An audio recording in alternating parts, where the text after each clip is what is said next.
Chinese meal.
Good evening, everyone, and welcome to a first.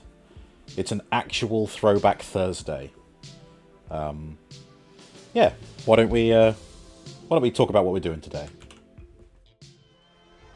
Hello, Space. Hello, Luna. I hope you guys are doing okay. It is almost the weekend. It is almost the new year, and that will mean the third year of streaming for yours truly.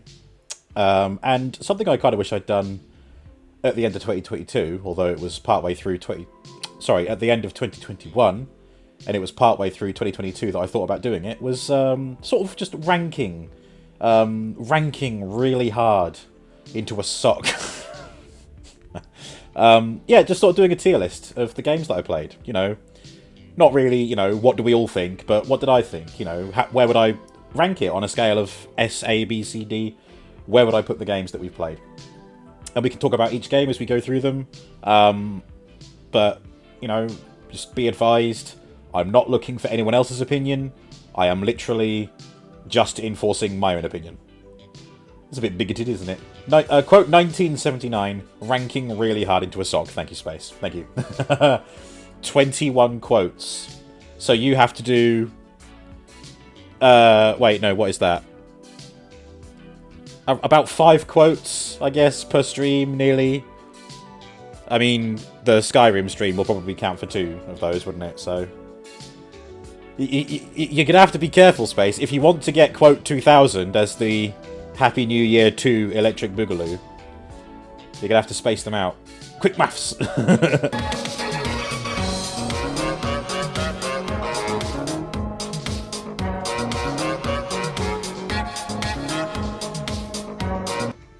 Do you like my little goose hand there? I don't care what number it is. Oh, I do! I'll be annoyed if it's not the round number, you know? The first quote of 2023 is, like, quote 2002. Oh, it was just, I think, I didn't expect, like, okay. If we were still, like, hundreds of quotes away, I wouldn't be that bothered. But because it's a very achievable number, the first quote of 2023 being quote 2000, the same way that the first quote of 2022 was quote 1000. I'm down for that. Hello, Chaotic. You actually got a replacement pair of goose socks for Christmas. You use them as sock puppets. Amazing. I got socks for Christmas too, with nice little creature embroidery on them. Very nice. I also got a pair of socks that say, eat, sleep, beer, repeat, or something like that. Eat, beer, sleep, repeat, something like that. Anyway. Yeah, so no need to hang around, is there? We can just get straight into it. We also got a 5 pair of black socks. Which means I can replace some holy ones. In the name of the Father, and of the Son, and of the Holy Sock. Oh, that's a cracking cup of tea. So, we're going to go through the games of 2021, and then we will stop for a Lego break. I've got this Iron Man mech suit to make, so we'll do that. And then we will do the games of 2022. And then we'll just end it there, I think. I think that's... it probably shouldn't be a particularly long stream today. It just depends how much there is to say about each game. So, why don't we get stuck in? You know something I found out today? Something I learned that I could do. You know how the Transformer cam... I'm sure I've said this before. My Transformer cam is my old phone, okay?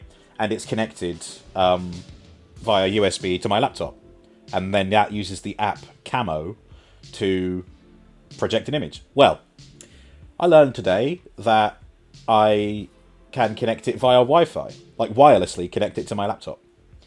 And also, it doesn't need iTunes open the way it does when I'm using the... Excuse me, when I'm using the cable. Which is excellent news. Especially when I get the ring lights that I mentioned at the range.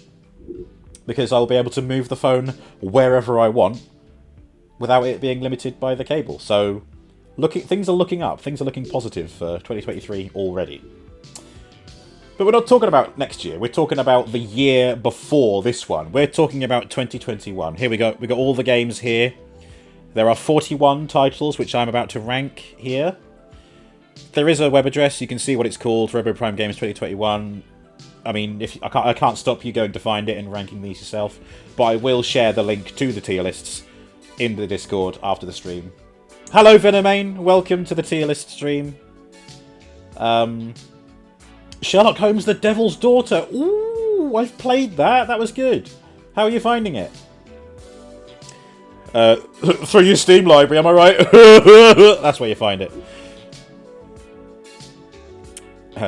Sorry. So, there's no real order to these. It's just the order they got uploaded in. But we're going to start with Sonic the Hedgehog 3 and Knuckles. Well, I am biased. I did play a lot of Sonic the Hedgehog Classic on the Mega Drive. However, I didn't get to play Sonic 3 and Knuckles on the Mega Drive. I played only Sonic 3, and even then, that was a borrowed copy from a neighbourhood friend. I didn't actually get to play Sonic 3 and Knuckles until I discovered the Sonic Mega Collection Plus on PS2. You thought you were playing Sherlock Holmes game and not a Tomb Raider.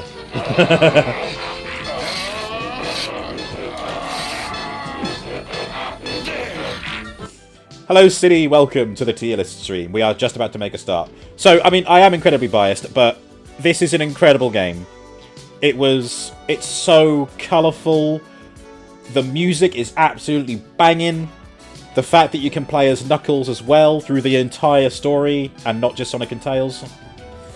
I think it was really cool. Really cool. And that whole cartridge system was a bit of a game changer. But then they kind of leaned on that and it went a bit sort of chaotic, didn't it? But yeah, so personally, again, it sounds mean, but I don't care what the chat thinks today, okay?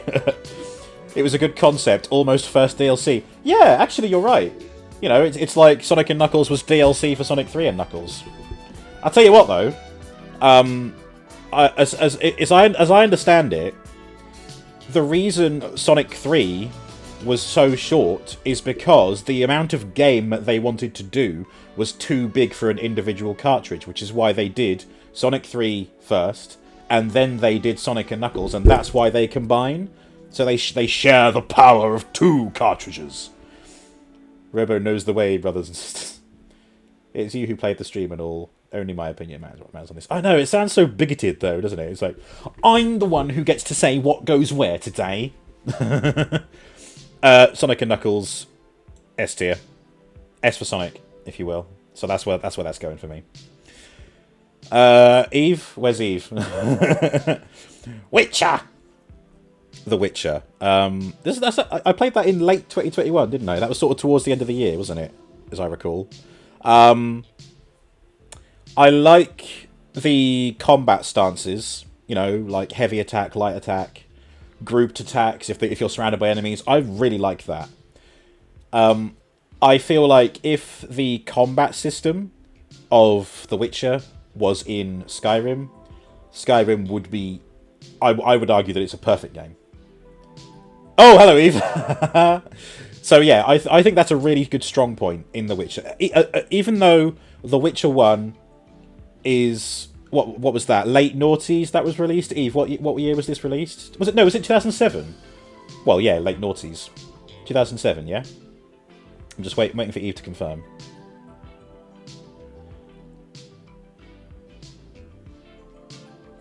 Thank you guys for the shout-outs. To be honest, anyone can confirm when it was released. I could Google it myself, but we're looking at the tier list stream. I don't want to come away from that just for a Google. I could use my phone. I'm so lazy. Why am I like this? It's because I'm in my dressing gown. It's evoking the laziness. Venomane is liking Sherlock Holmes. He decided to end this year of crime. A year of crime. With Sherlock Holmes, Crimes and Punishments. Yes, I played that one as well. And Devil's Daughter. You didn't have time for Agatha Christie's ABC murders, though. You can try them next year, maybe. You're on mobile. Oh, Eve. On mobile. I feel your pain. 2001? Really? Was the first Witcher game released in 2001? I could swear it was 2007. Is that a typo? Could that be a typo? I'm so confused. 2007. Fucking hell. I was like, Jesus Christ! 2001? You were still getting PS1 games out then, and they didn't look as good as this. Right, so it was 2007. Okay. Right, so what I wanted to get at was 2007 was... I mean, you were still getting... I feel like you were still getting PS2 games at that point. So we were kind of heading into that next generation era. And I think visually, The Witcher 1... I think it looks okay for its era. I mean, Geralt's face... Well, I mean, what is it you calling me? Frog face Geralt. One finger typing. Right, okay. But I think he's voiced quite well by Doug Cockle. Still play it, but it would just be fitting for the theme. Yeah, I know. I like the quests that you do. I like the variety of monsters. Although I feel like there's a lot of neckers and the blood swamp guys. I forget their name. Are they neckers? I don't know. I'm struggling to think of any monsters that really stood out in The Witcher 1. But yeah, I mean, you've got your boss fights, like your golems and stuff. I like the choices matter. I'm always a big fan of that. I like the fact that, you know, you make a decision here, it affects stuff later in the game. I'm a big fan of that. It can be a bit I found it a bit overwhelming the first time I played. Obviously, when I streamed it, that was the second time I played, so I'd got used to it by then. It took me a while to get into the first time I played. Lots of quite cool environments. I feel like much of it is kind of swampy, though. Banana Tiger. Yes. So, I won't make it an S tier.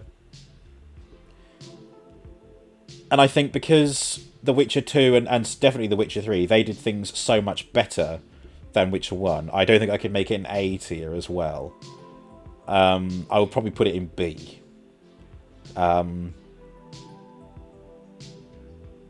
It's a high B. It's a high B for me, I would say.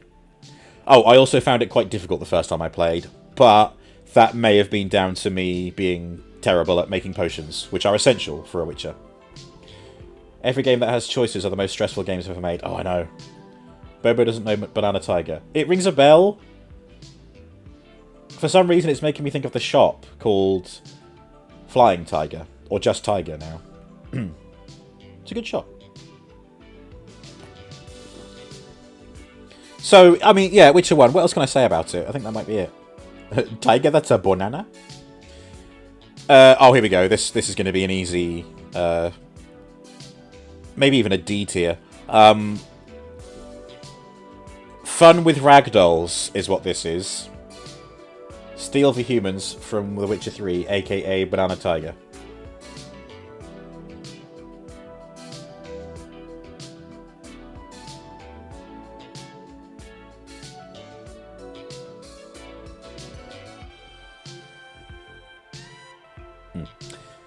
Oh my god, Roberto. What? What?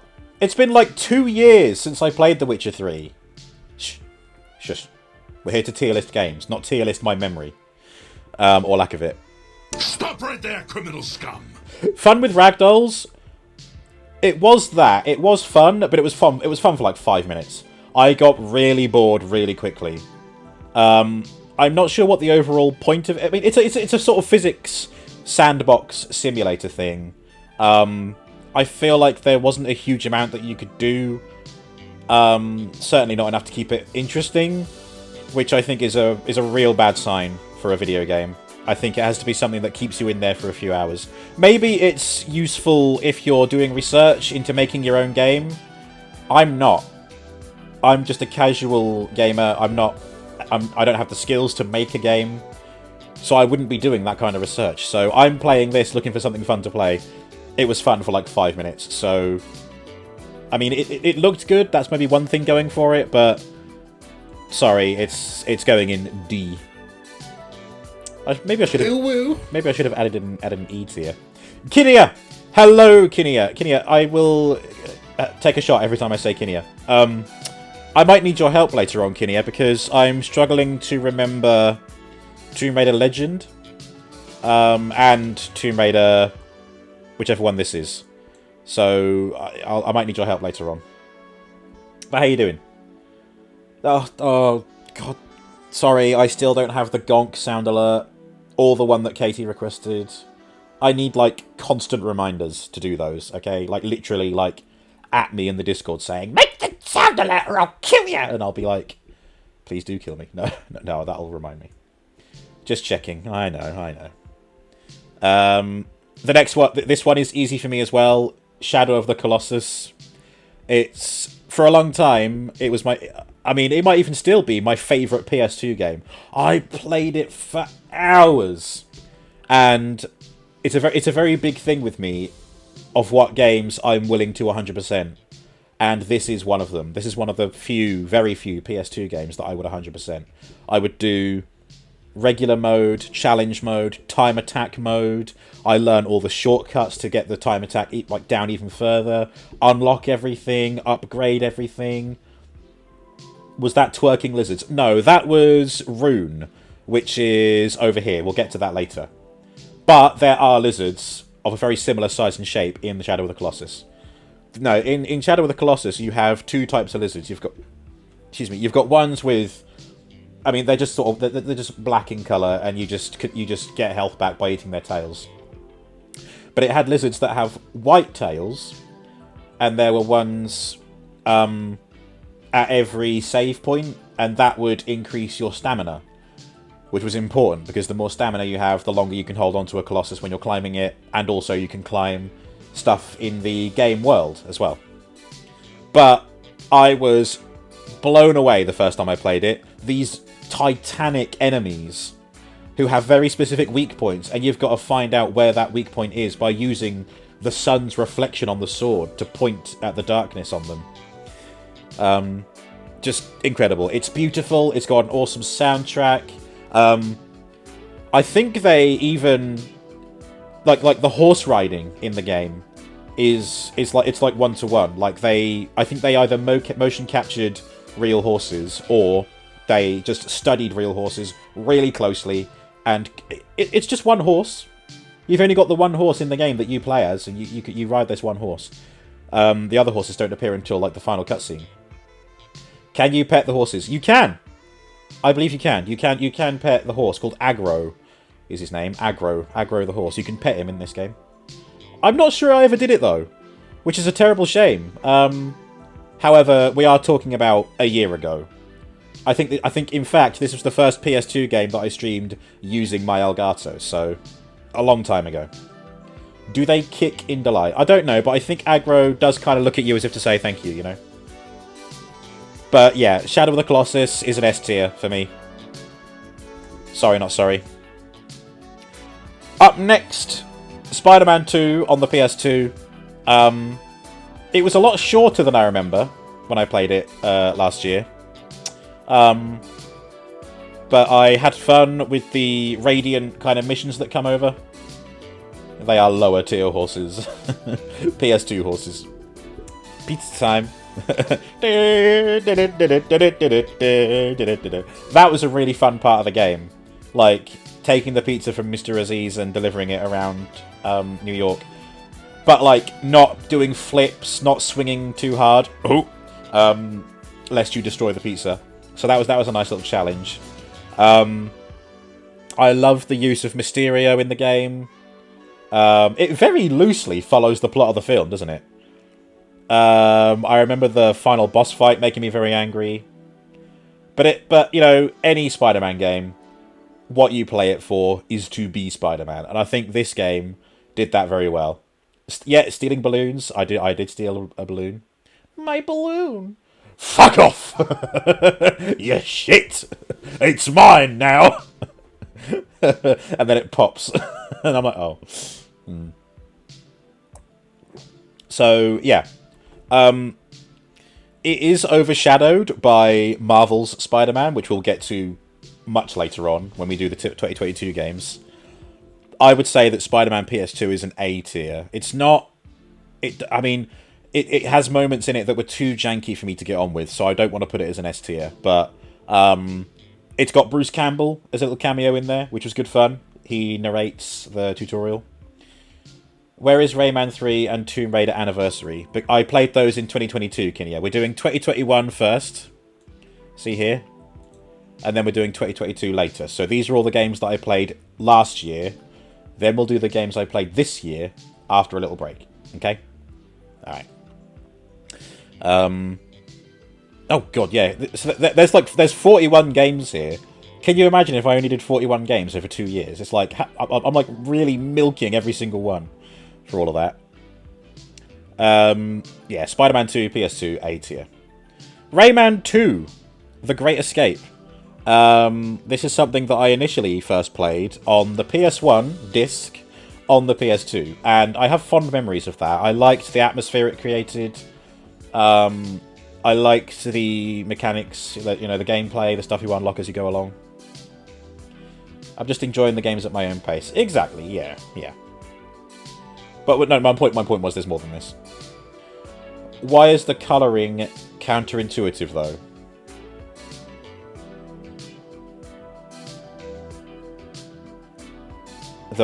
The what? The colouring? For what, sorry? Did I enjoy the last boss? Oh, the Rayman 2 final boss. Oh my god, that's another one I got angry with, didn't I? But I did it in the end, didn't I? I did beat it. So, yeah, I think... It's something that I've never felt compelled to 100%. Like, I've never felt the urge to collect all the lums, which is a thing you can do, and you can unlock bonus levels on that. But, doing it from start to finish for the story, I think was great. I like the enemies. I like the sound design.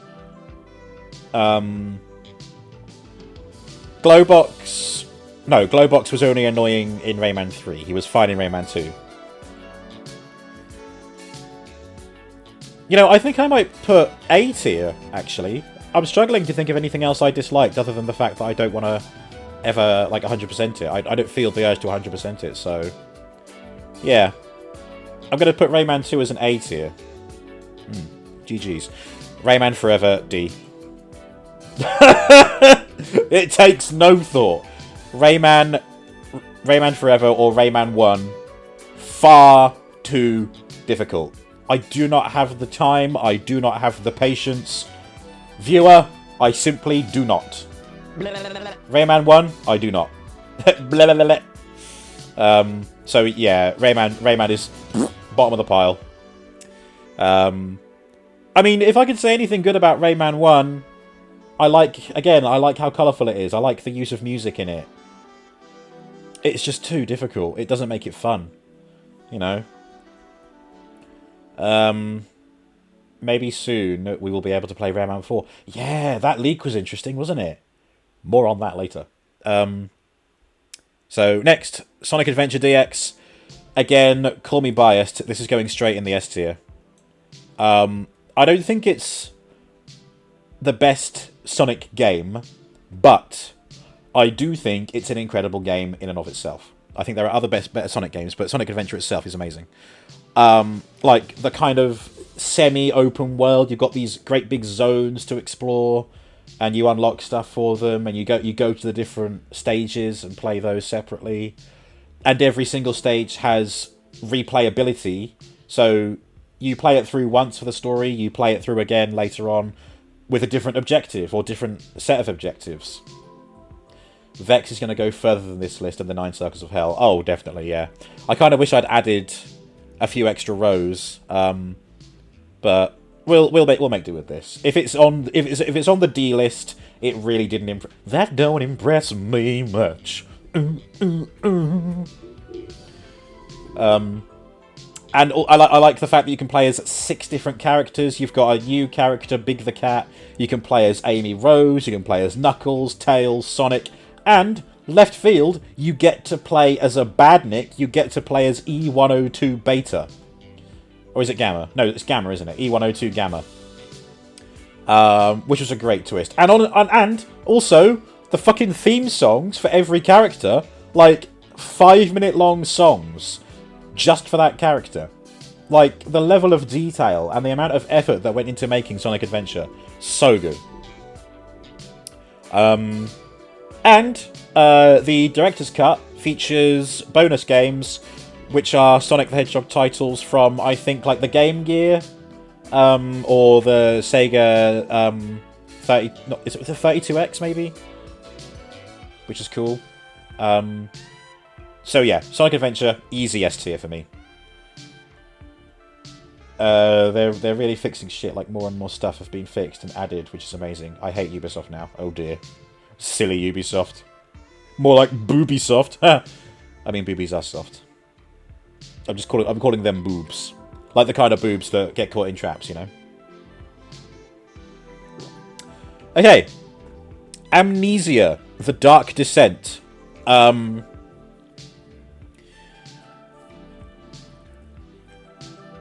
Ooh, you know, I'm struggling to say whether it's an A tier or S tier. I kind of feel like I don't want to S tier every single game, you know? Or I don't want to S tier too many. But then again, why am I worried about that? If I think it's S tier, I think it's S tier. You know, we said at the beginning that it's, you know... It's my opinion, isn't it? So... But anyway, Amnesia. The reason I would make it S tier... Again, incredible atmosphere. I love the lore, as gruesome and graphic as it is. The atmosphere is what makes that game. Alright, Kinia, no problem.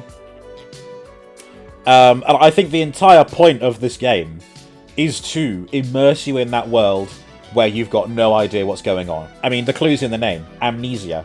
Where am I? How did I get here? What do I do next? I love the puzzle solving. I love... Even though it freaks me out, I love that you can't fight the enemies. You're literally just... You can only run or distract them / put obstacles in their path. I love the insanity mechanic, where if you look at something that is unnerving for too long, you will lose sanity.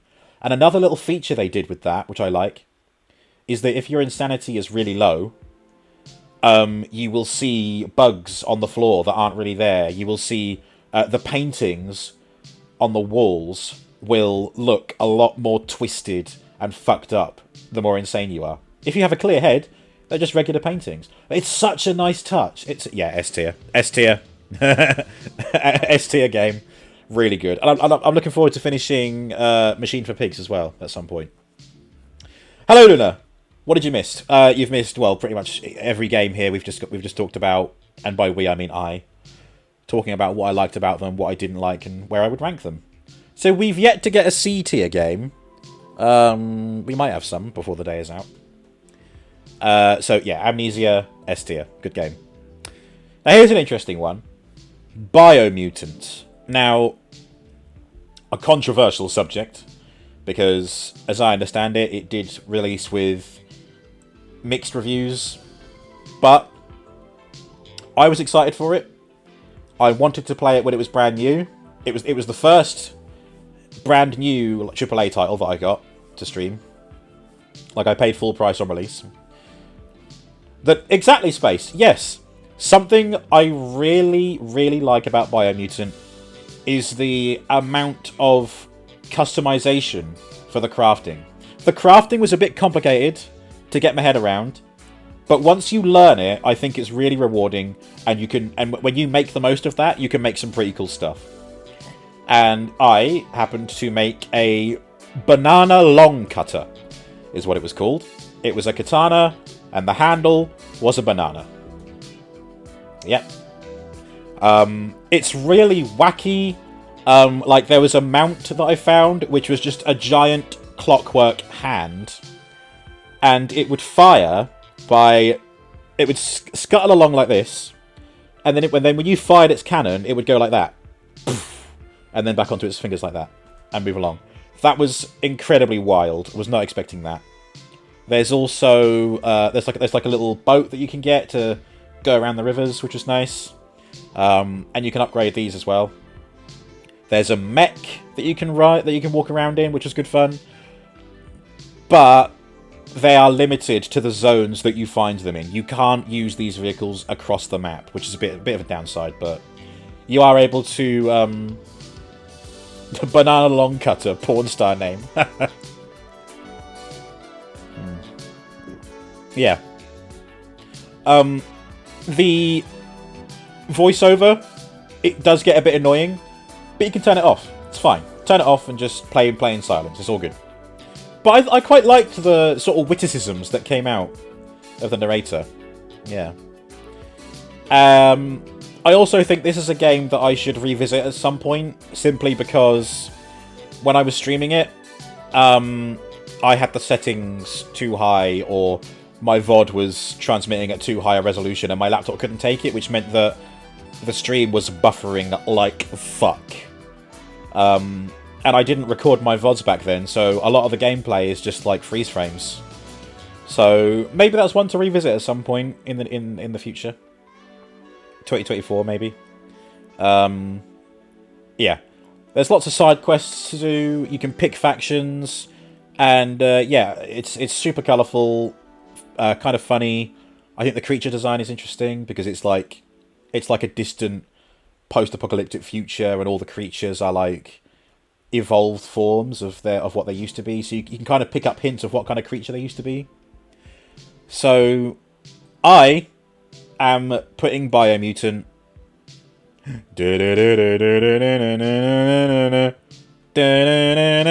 S tier. Hello, Tin. How you doing, Sunshine? I hope you're well.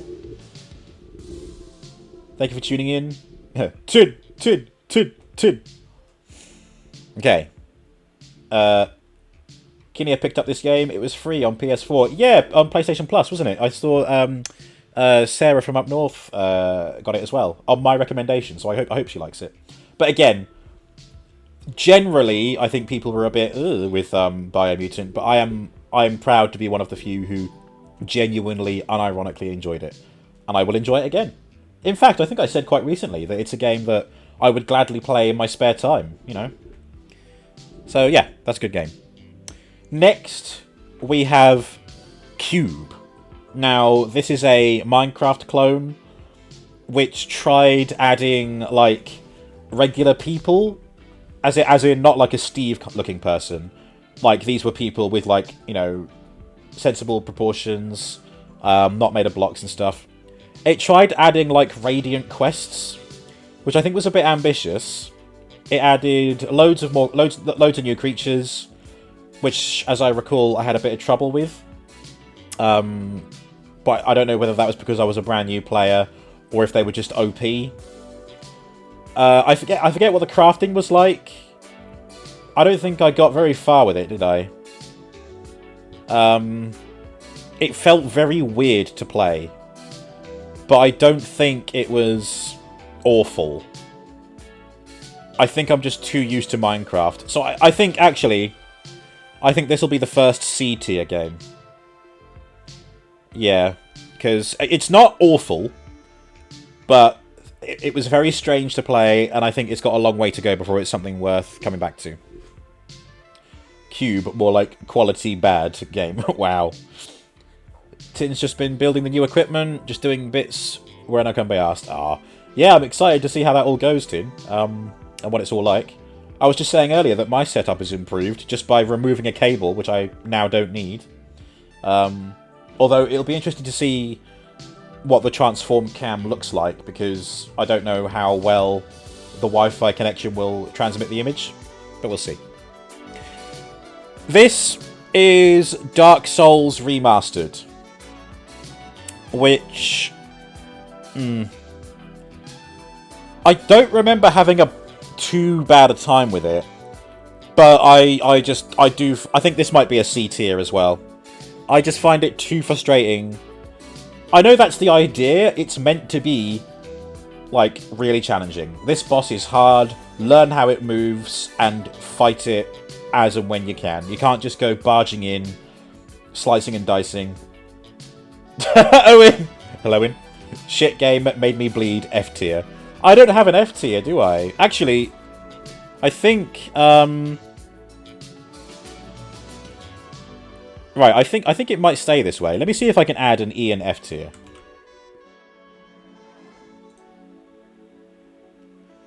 I can edit. If better to do this now, because then I can shuffle some games around, can't I? Show extra rows. 6 E 7 F. There we go. Submit. Did it work? I don't know. It did not work. Where's with the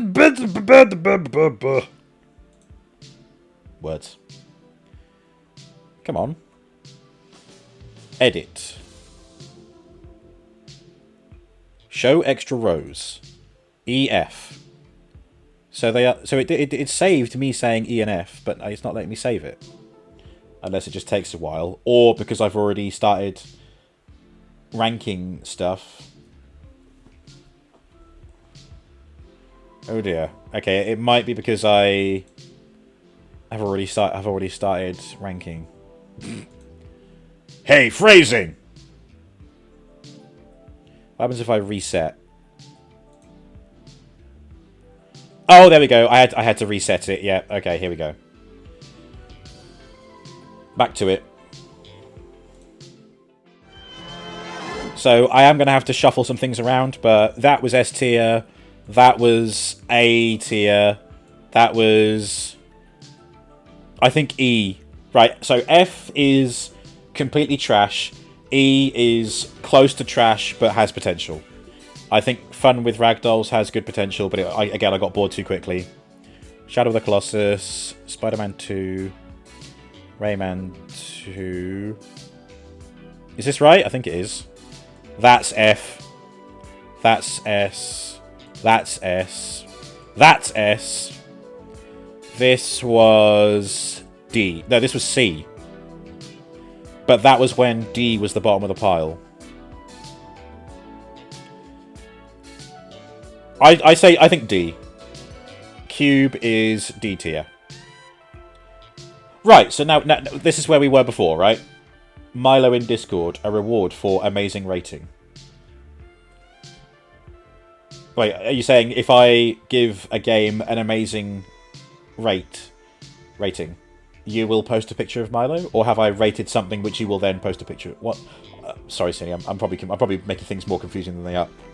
Excuse me. It's already in Discord. Right, okay. Let's have a look. We love you, Milo. We do. Jesus.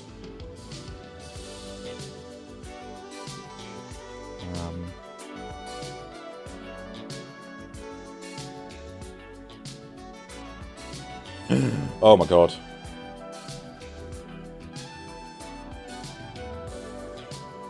I just saw Sarah's dinner. My god. Looks good. Where is it? Creatures.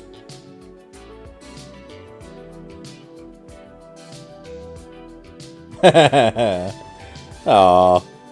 Mlim, lim, lim, lim, lim. Hang on.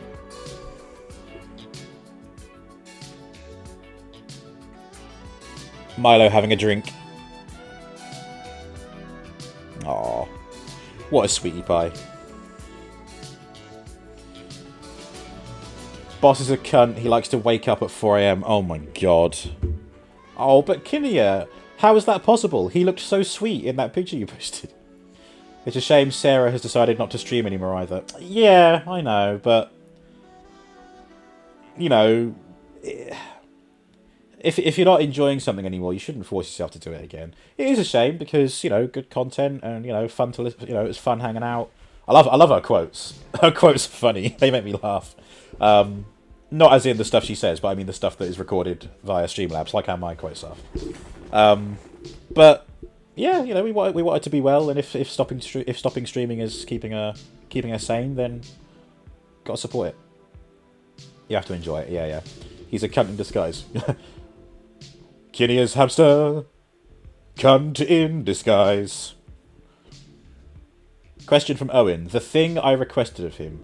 I haven't done it yet, but was contemplating streaming the process, or would you rather it be kept secret?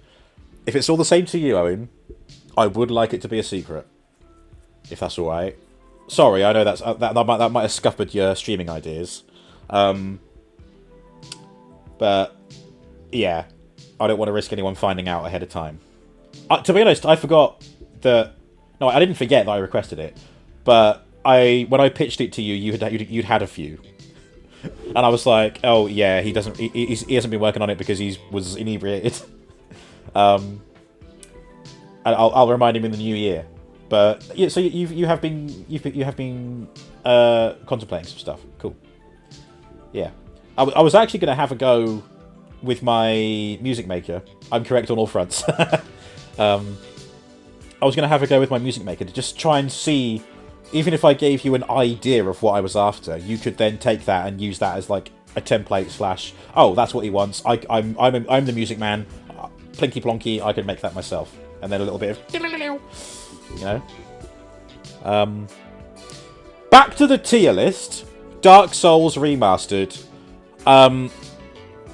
It's not the kind of game that I enjoy, and yet that's half of me. The other half is, ooh, fantasy, you know, monsters, swords and shields, and, you know, combat and, you know, magical stuff. I love that. I don't love things that give you a hard time deliberately. So, for that reason, I'm going to put Dark Souls Remaster as an E tier, because it's like, there's a fun factor to be had, but it doesn't go very far for me. So that's what I said about fun with ragdolls. Dark Souls Remastered gets the same. I should also rate the games like high S tier and low S tier. Well, no, that's just adding layers within layers. If it's S tier, it's S tier, and I want to just leave it at that. I don't want to say best of the best, you know, because they're all the best to me. Dead Space, so close to being an S tier, but I think that the lack of voice acting in Isaac brings it down a peg. Other than that, much like Amnesia, great atmosphere, great world building, nice creepy vibe. When you play it for the first time, there's a few twists that you're not expecting. You're like, oh wow, cool. But yeah, oh wait, no, sorry, that's Dead Space 2. Okay, so I've just been talking about Dead Space 1. So we'll skip ahead. Dead Space 1, A tier. Dead Space 2, S tier. Dead Space 2 has the story, it's got everything you love about the first game, it's got voice acting for Isaac, a beautiful performance by Gunnar Wright, I believe is the guy's name. Exactly, like onions. Onions have layers. Peeling the onion. Dead Space is not as good as Bread Space. What is Bread Space? Is that an actual thing? I mean, one could argue, brown bread. Cockney rhyming slang for dead. Am I correct, Owen? Please confirm. I believe that's right. You're gonna be brown bread. Why brown bread?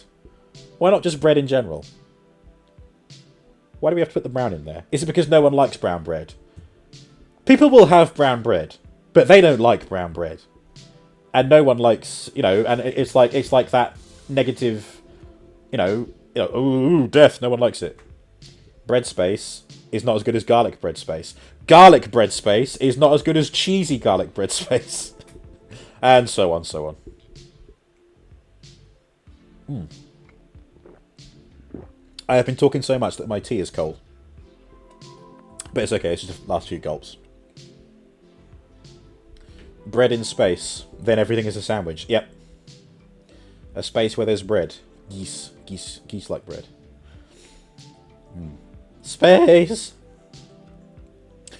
Yeah, Dead Space 2 is an incredible game. Love it so much.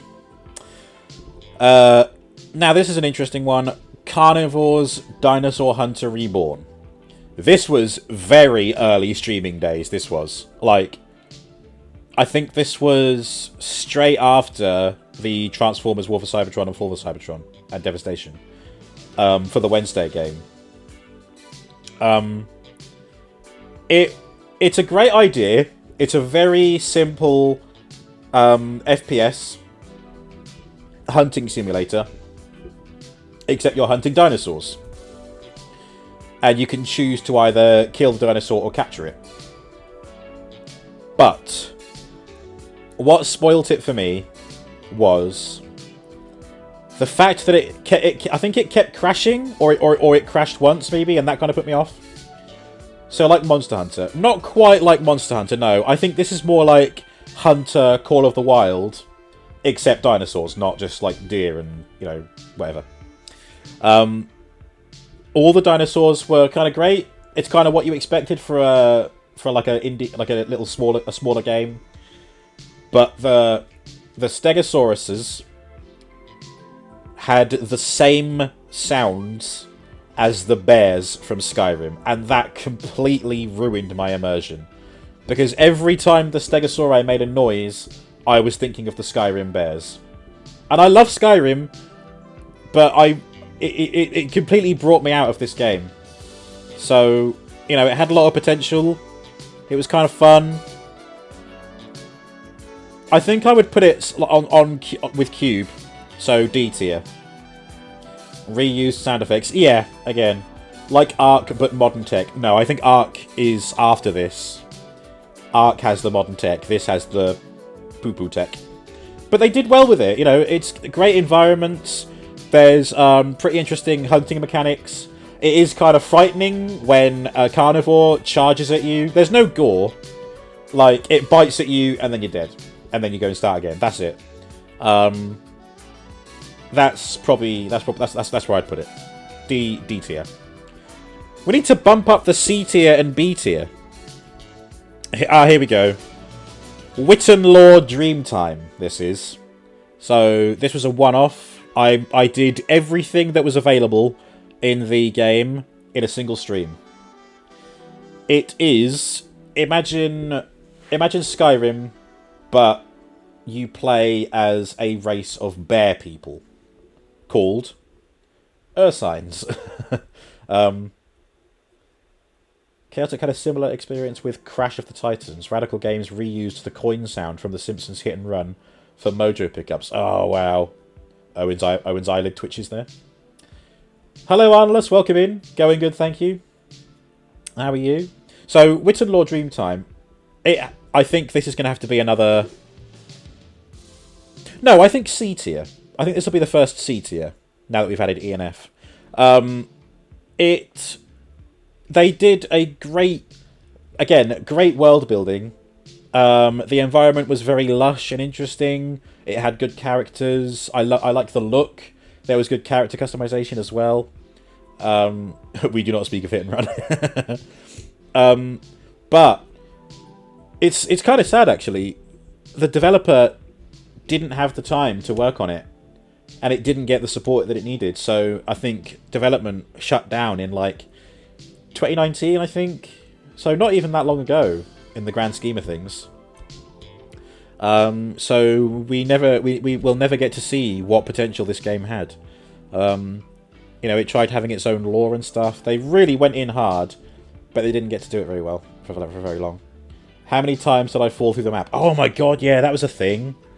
Ooh. But I can forgive that because, again, it's a game that they wanted to release something to give people a taste of it, and then they just couldn't work on it anymore.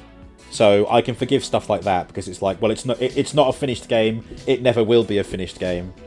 So I think we're gonna have to put it square in the middle, C, because I did like what they were trying to do. The combat was very basic, but it felt satisfying to me. So yeah. Jedi Fallen Order. I think A tier for this. I had a lot of fun with it. I love the whole lightsaber mechanics.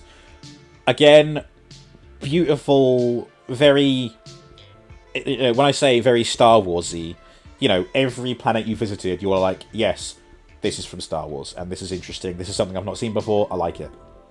And plus, there was a great moment with a boss battle where it was like those giant frog things. It lunged at me, I rolled out of the way, and it went straight off the cliff, and I beat it. It counted as a kill.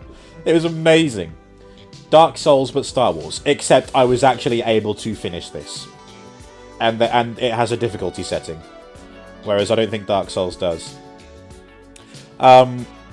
However, I think something is keeping me from making it an S tier, and I think that was because even though I had it on a lower difficulty, I think I did still struggle with some things. It might have just been my stupidity, so I don't know. Dark Wars, Star Souls, but it's very cool. What's the name of the actor? Something Monahan.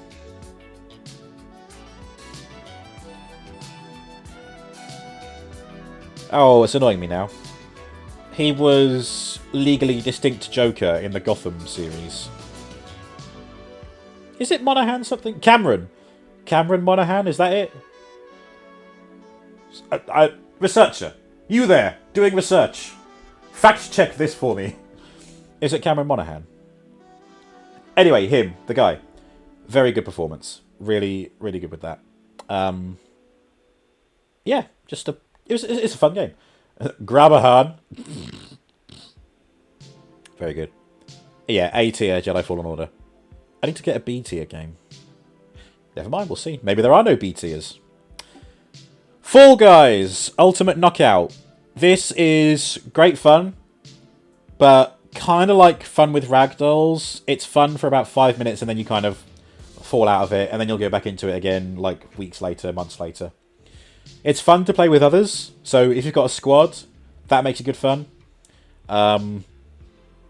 So, you know, I think B tier. It doesn't have as many flaws as all of these, in my opinion. But it's got a fun little soundtrack. The little bean guys are good fun. The costume choices are great. It's not always clear how you unlock them. I think it seems to be a bit random to me. Sometimes the waiting screens are a bit long just for it to get a lobby that's big enough. The games are fun. It's Takeshi's Castle without hurting yourself, IRL. So, yeah. I just think it doesn't make S or A tier because of the whole... You know, when you play it, you don't play it for very long. So, B tier. Owen has contemplated Jimmy Fallon hors d'oeuvre, but I am slightly put off by the Dark Souls comparisons. Sorry, JH Plays. Hello, I did see you there. Bebo was a kind person. I hope you had an amazing festive season. I did. Thank you very much, and I hope you do as you do. I hope you did as well. Right, Fall Guys is a B tier. Fallout 4 Far Harbor. I had great fun with that. I didn't stream my whole Fallout 4 experience because I played Fallout 4 before owning Far Harbor. I got Far Harbor and thought, oh, I could stream that, and so I did. Where's my... I've lost my slipper. Oh, there it is. I lost my slipper. There we are. You know when your slipper falls off your foot and then suddenly you feel the cold air and you're like, ugh. Far Harbor. I think it had great moral dilemmas. You know, it's like, who do you side with? Do you side with the synths or do you side with the people? I thought that little island that you're on is good fun. Yeah, I think I had a good time with it overall.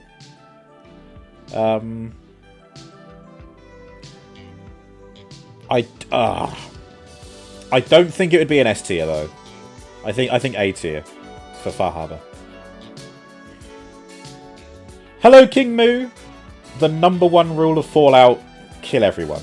That's how I know some people to play it, especially Fallout 3 with the nuke in Megaton. I think what you want. When I play Fallout 3, I save those people. I deactivate the nuke, or leave it alone. You know, either way. Golf with your friends. We played this just the other day, and I think that is like Fall Guys. I think we can put that with Fall Guys. We're going to make that a B tier. It is good fun when it works. It's let down by, like what happened to Greg. You can get stuck in the map, and it won't let your ball settle, and then you can't play another shot, and then you just have to wait for it to end. So that's a downside. And like Fall Guys, it's better when you're playing it with friends who either might not always be available or might not be able to play with it. So yeah, but I think when it does work, it's good fun. So I think that's going to be a B tier. It's also not a great single player game. There you go. Exactly. Thank you, Owen. Relies heavily on multiplayer. Yep. Balls don't settle. Whoa. Whoa. You know it. Oh, look at them. Look at them juggling around down there. It's like a Newton's cradle down there. Wow. Clacking together. Anyway, enough about balls. Grand Theft Auto Online. Next. Thank you, Kinia. Now, I might put up. I think C tier. I'm feeling C because it's got one of the most incredibly detailed and fun to traverse world maps in many games that I've played. I love the vast array of vehicles that you can get. I don't like the grind of making the money to buy those vehicles. If you want to get the fun stuff, it's pay to win. Otherwise, you are grinding and grinding and grinding. It takes ages. Although I do understand that the payout for smaller in-game jobs is a lot better than it used to be, but you still have to grind for the fun stuff. And if you go into a public lobby, there is a very high chance that there is a hacker in there making your life a misery. Or there are tryhards who have either succeeded in the grind or they have paid to win, and they've got all the big stuff and they are ruining it for you. What was this? So down here is the game that we're talking about. So we're talking about Grand Theft Auto Online right now. Like in real life, which is not fun. Exactly, yeah. But GTA Online is fun if you're playing for a few hours on a solo invite-only world server, sorry. Or you play it only with friends. But that kind of puts it with golf with your friends in that it relies on multiplayer for you to have a good time. I think maybe not a C tier. I think B tier for me. It doesn't make S tier because of the whole pay to win, grind, etc. And it doesn't make A tier because of the whole having to rely on friends being online to play it properly. So, B. Tempest, F tier. Couldn't even get the fucking thing to run! I spent like 20 minutes trying to get past one aspect of the game. Like, you open on a boat, and you're sailing, and you have to make port. And as soon as you dock, you have to get a crew together. Could not get off the crew menu. It was so broken. I don't know what I did wrong. I don't even think I did anything wrong. I did my best to get the game to work. It simply wouldn't. F tier. Piece of shit. Celtic remembers getting the free Apology 1 milli and buying the Not Lancia with it during the Cunning Stunts update. That was hella fun. Apology update. What was the Apology milli? I don't think I had that. However, I spanned the wheel in the casino and I won the pointy car that jumps and has rocket. The speed racer car. That one. I won it fair and square, but the game bugged out while I was on the wheel. And other players couldn't use the wheel because I was stuck on it. I couldn't leave it. I had to quit the session and go back in, and the car wasn't in my inventory. So I had to contact Rockstar support and say, look, this is what happened. I promise you it's true. And they were just like, yeah, here you go. Here's like $4 million. Go and buy it. I was like, oh, thank you. So I got it anyway. Anyway. Hot Shot Racing. I realise you can't see the game titles properly. That's because I set everything to be square. But it's nice and neat, look, see? And I think you can see the... Actually, I could try and zoom in a little bit, couldn't I? There we go. Make it a bit bigger. Hey, make it a bit bigger. Oh, thank you. Peepo Sag. Hot Shot Racing was good fun. But I think it was like a sort of 5 minutes of fun, but not in the same way that fun with ragdolls is. A great retro art style. The racing is fast and intense, which is good. If it's the one I'm thinking of, you get a selection of characters to play as, and they have different cars. I do kind of wish that they were separate, so it's like pick the person you want to play as, and then pick the car. But instead, you get a car assigned to a person. I think it had different game modes as well, like. Make it a bit bigger. The bigger the better, right? Off I go. I think maybe I need to play it more. It was only for one stream, but then again, that was one stream. That was part of one stream. Actually, I think this might have been part of one stream as well. Maybe I need to play it more, but I'm going to say C tier for now. Gartic Phone, I would say, is A tier. It's hilarious, but it's... Oh, I don't know. No, okay, yeah, no, it's fine. It is hilarious. I was going to say, one of the letdowns is that if you just let anyone join, people want to fuck with the game like that, don't they? They want to ruin it for everyone. But you simply don't let them in. But it relies on many, many people. It's funnier when there are more people playing, and you get more of a variety on what people think the quote should be or what the image should be. So that's what stops it being an S tier. But it's a great game to play with the community. Really good fun. I do enjoy that. It Takes Two, S tier. What an incredible co-op game. It's the first game built for co-op that I've played. And I streamed it in October 2021. Summertime Queen was going through some computer troubles, so it took a while for us to get the game finished, but we did. It's wholesome, heartwarming, fun, crazy fun. The campaign was longer than I thought it would be.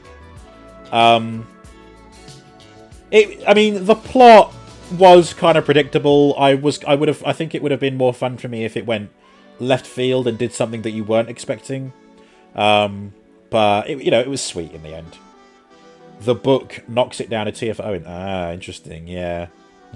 I'm here to fix your relationship, and he's just like thrusting at everyone, killing the kid at the.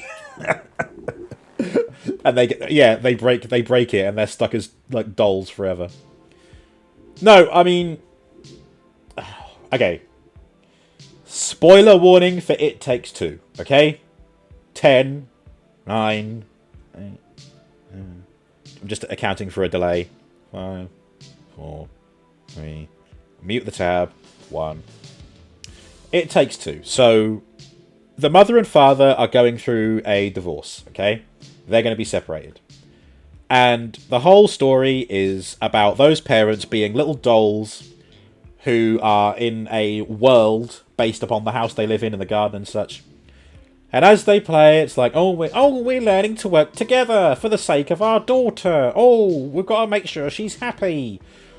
And then the game ends. It literally ends with you making them kiss the parents. And, like, I would have liked it if... I mean, that ending is fine, but I would have liked it if it subverted your expectations and it said, look, you know what? I still don't think we're right together, but let's be friends. And let's be friends for the sake of our daughter. I would have liked that. Like, not everything has to be, oh, yay, the happy ending, the couple are back together. Like, I think sometimes it's good to be like, it's okay to separate from someone and just be friends with them, But at the end, they didn't stay together. Well, I mean, we only see what the game shows us. They might split up again later on. It takes two. It takes 3. But yeah, it's such a fun game. I highly recommend it to everyone. Spoiler warning ends here, okay? It was a quick time event to make them kiss. Yeah, because STQ and I were both like, do we have to? And we just took ages. We were just like that. And then, yeah, we did finish the game in the end, but it was, yeah. Yeah, It Takes Two, incredible. I would love to play that again. Maybe not. Maybe I wouldn't.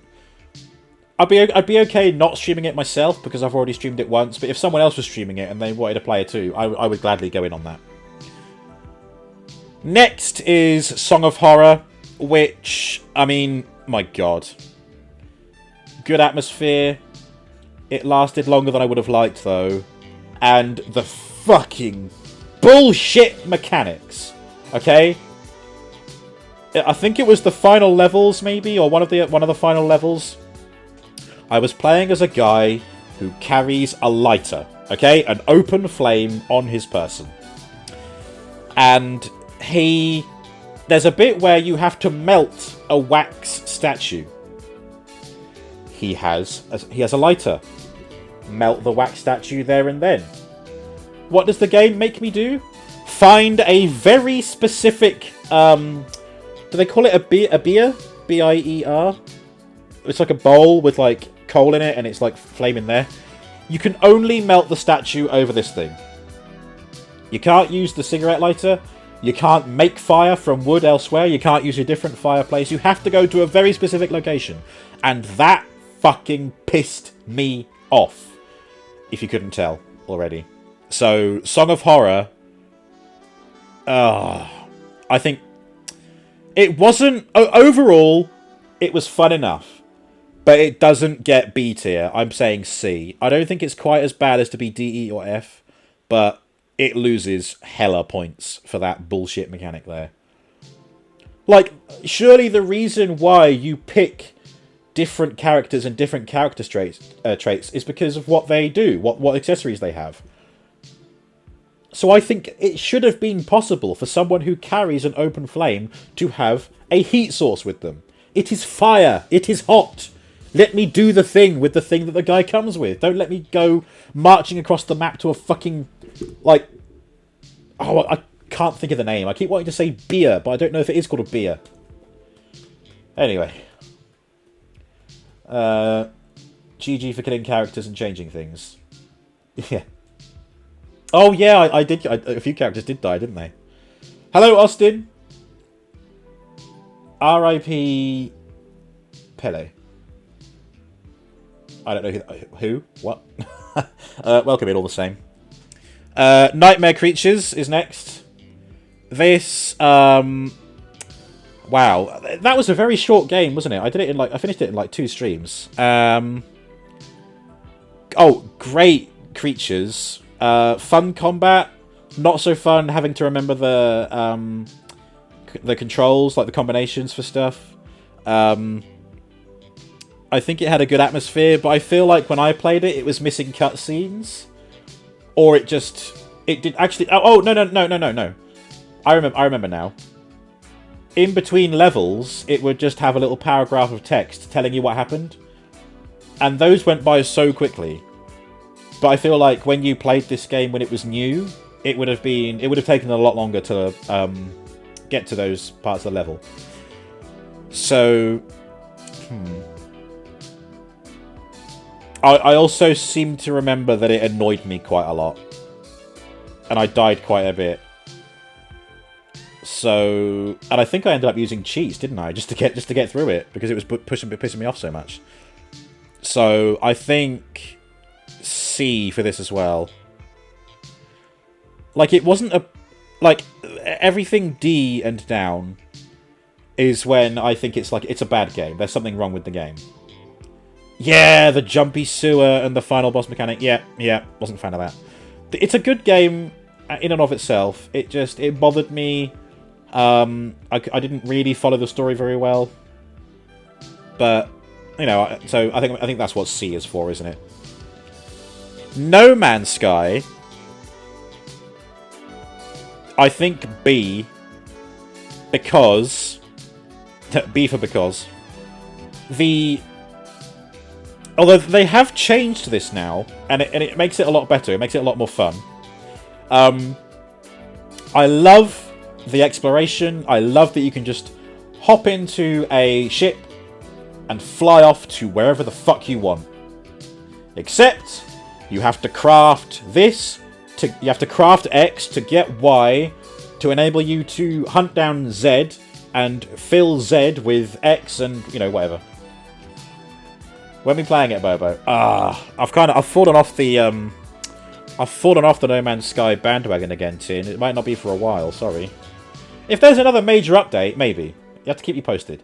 Maybe if you stream it, I'll play it with you, but I'm not sure if I'll stream it myself again. Not at the moment, anyway. What makes it a B and not an A or an S tier is because even when you're playing it in creative mode with unlimited resources, it's still a job to get your hand around how to place things, how to rotate them, how do they snap together, what do you need to power this, what do you need to power that. But at least with those unlimited resources, with enough time and patience, you would get that done. I don't like that you can't customize the ships. Like, there are different ships that you can have, but you have to go and find them. You can't upgrade the one you've got. You can't change where the cockpit is. You can't change what kind of cockpit it is. You can't change the engines. If they did an update that introduced a modular ship modification system, that is what would make me come back to this hard. Rock hard. So it doesn't get an A tier or S tier for me, but there's enough of it that I enjoy.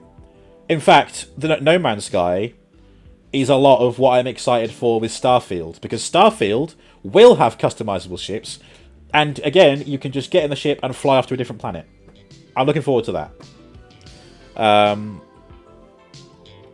I like that No Man's Sky kinda hints at like a multiverse kind of thing as well, which is kind of cool. Not in that you get to see all the weird and wacky universes out there, but the universe that you are in is one, and one of the hubs you go to is like a focal point of intersecting universes, which is where you see other players, and other players come in, and they're all meeting at this hub. It's also come a hell of a long way. Like, when it was first released, I mean, Tin, you were very disappointed, weren't you? So, you know, it'd be like E tier. But it's done a great job. What a legacy. What a legacy. Speaking of water, hydrate, chat, have a drink. Okay, we're into the final stretch. Rocket Knight Adventures. I have very fond, nostalgic memories of this, but I found it too difficult as a child to get to the end, and when I streamed it, I found out why. Thank God for save states in my Mega Drive emulator, because I would not have got to the end without it. The music's fun, the combat is fun, a bit janky to get my head around. What animal was he again? I think he's meant to be a possum. I thought he was a mouse, but apparently he's a possum. I might even be wrong there. So, Rocket Knight Adventures. I think it gets a B from me, but purely for nostalgia. And it's got a great visual style as well. I like that. But it's too challenging, so it doesn't get an A or an A or B tier for me. Excuse me. Yeah, that's right. Tin bought No Man's Sky on day one. Took a week off to play it. Played 4 hours of it because it was shite. Made 5 YouTube videos of it as well. Oh, mate. Oh, no. Oh, wow. Alright. Cool. Okay, next. Here we go. Rune. S tier. S tier. I think, kind of like Amnesia, I love the atmosphere that it creates. I mean, unlike Amnesia, it's got a combat system. I really enjoy that combat system that Rune has. You can pick up any weapon. You can throw any weapon. Hello, Kiesco. Dark Souls is an E. A bloody E. This is an outrage. It's a scandal. Dark Souls, give it an E tier! Yeah. For reasons that I've already discussed. Kiesko, sorry, you're late to the party. If you want to hear what I thought about it, you have to go back to the VOD. Which will be on YouTube tomorrow. It makes people bleed! It is a dangerous game! Rune. I love it. It's so good.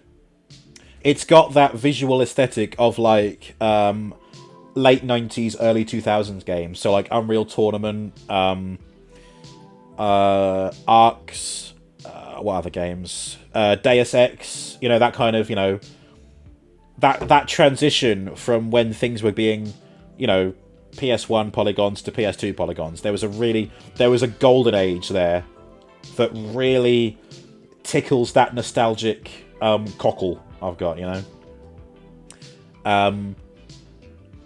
Really interesting level design. And as I said, the combat's fun. Great range of enemies to fight. Interesting puzzles. Jumping puzzles as well. And I just have a good time with it. I have a really good time with it. So, A tier. S tier, sorry. S tier. Yes. Sonic 2. A tier. Not S tier. Sonic 2 gets an A tier. Sonic 2 gets an A tier because it, again, great soundtrack, great visuals, fun to play. What I don't like about Sonic 2 is the special stages. I don't think I've ever got all of the Chaos Emeralds and turned into Supersonic in the base vanilla game. I've only ever done it with it's not hacking, it's debug mode. There's a debug mode that you can activate in the game. I've only ever been able to do it with that. And then I did it with the save states when I streamed the game. So, it doesn't make S tier for that reason. You know, Sonic 3 and Knuckles, I can get all of the Chaos Emeralds, and then all of the Super Emeralds, without any help at all. In fact, I quite enjoy the special stages in that game. You know, the Konami code. Actually, it's Sega, not Konami.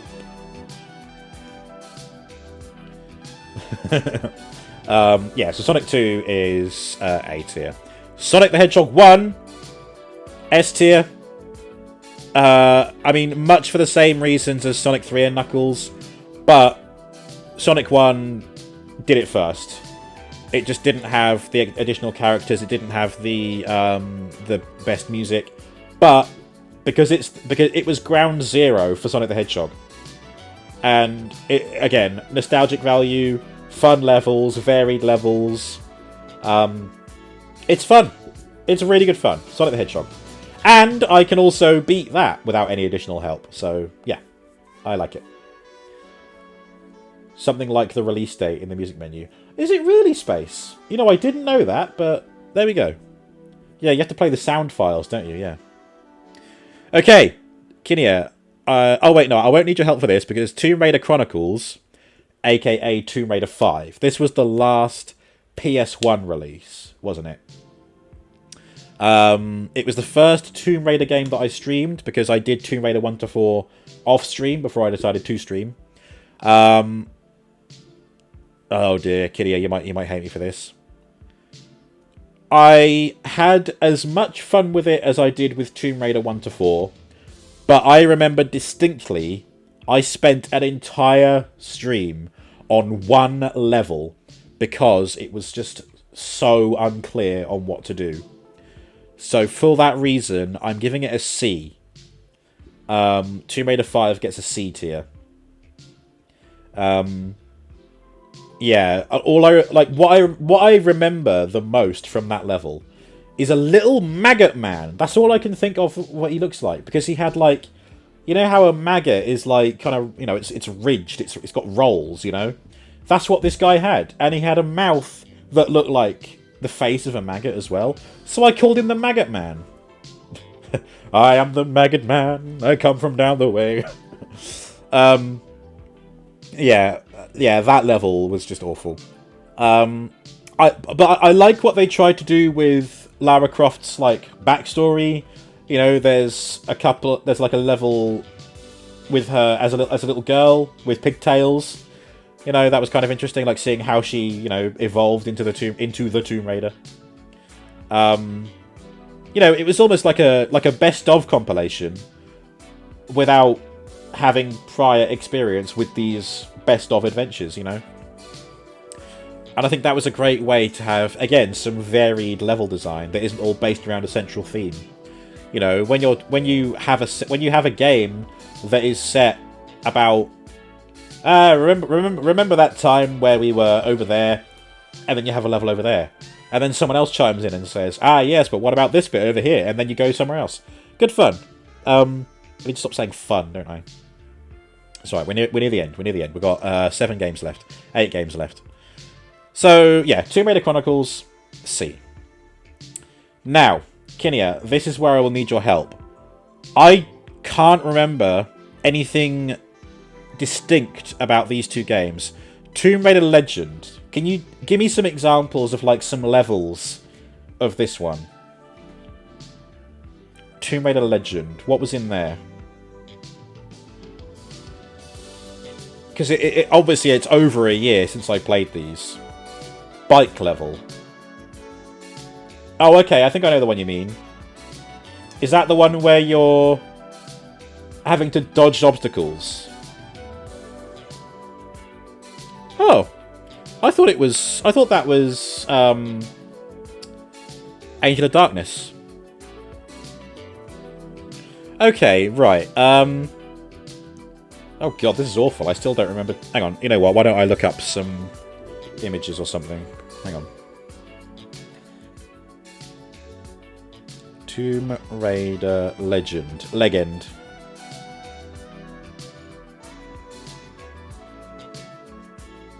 Oh, 9 out of 10 on Steam. Wow. It's the 7th main entry in the Tomb Raider series. Oh, okay. Right. So, yeah, there was one in between Chronicles and this. Full game, no commentary. Someone beat it in 4 hours. Come on, just give me... Oh, would help if I actually selected images, wouldn't it? Angel of Darkness is the... I feel stronger now. Angel of Darkness is after Chronicles. Right, so it goes Angel of Darkness and then Legend. Okay. Legend. You know, maybe this is actually a downside to this game. I can't remember it. I can't think of any particular moment in the game that is from this. So, not very memorable. But I mean, I had to be reminded. It's short and easy. Yeah. I mean, I like easy games. That's fine. But the fact that I don't remember it very well means that I can't really give it a definitive rank. So I might just have to stick it in the middle and give it a C.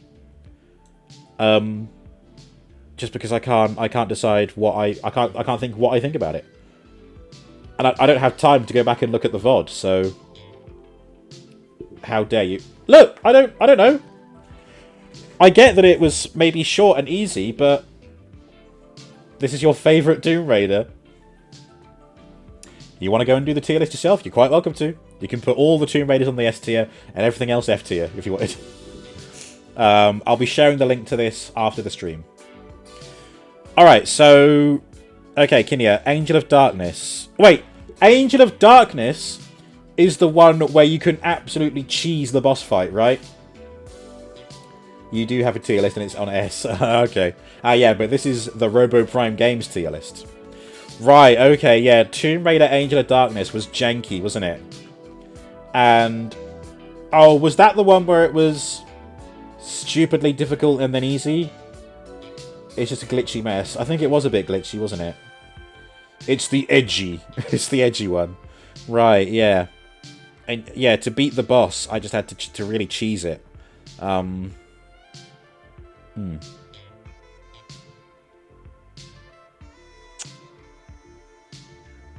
Okay. But did I have fun with it? Again, this is a problem I'm having. It's like, you know, did I have fun with it? My gut is telling me that I got frustrated with Angel of Darkness. But the final boss, once I learn how to beat the final boss stupidly easily, that made it that was quite a sort of that was a bit of a finisher. So,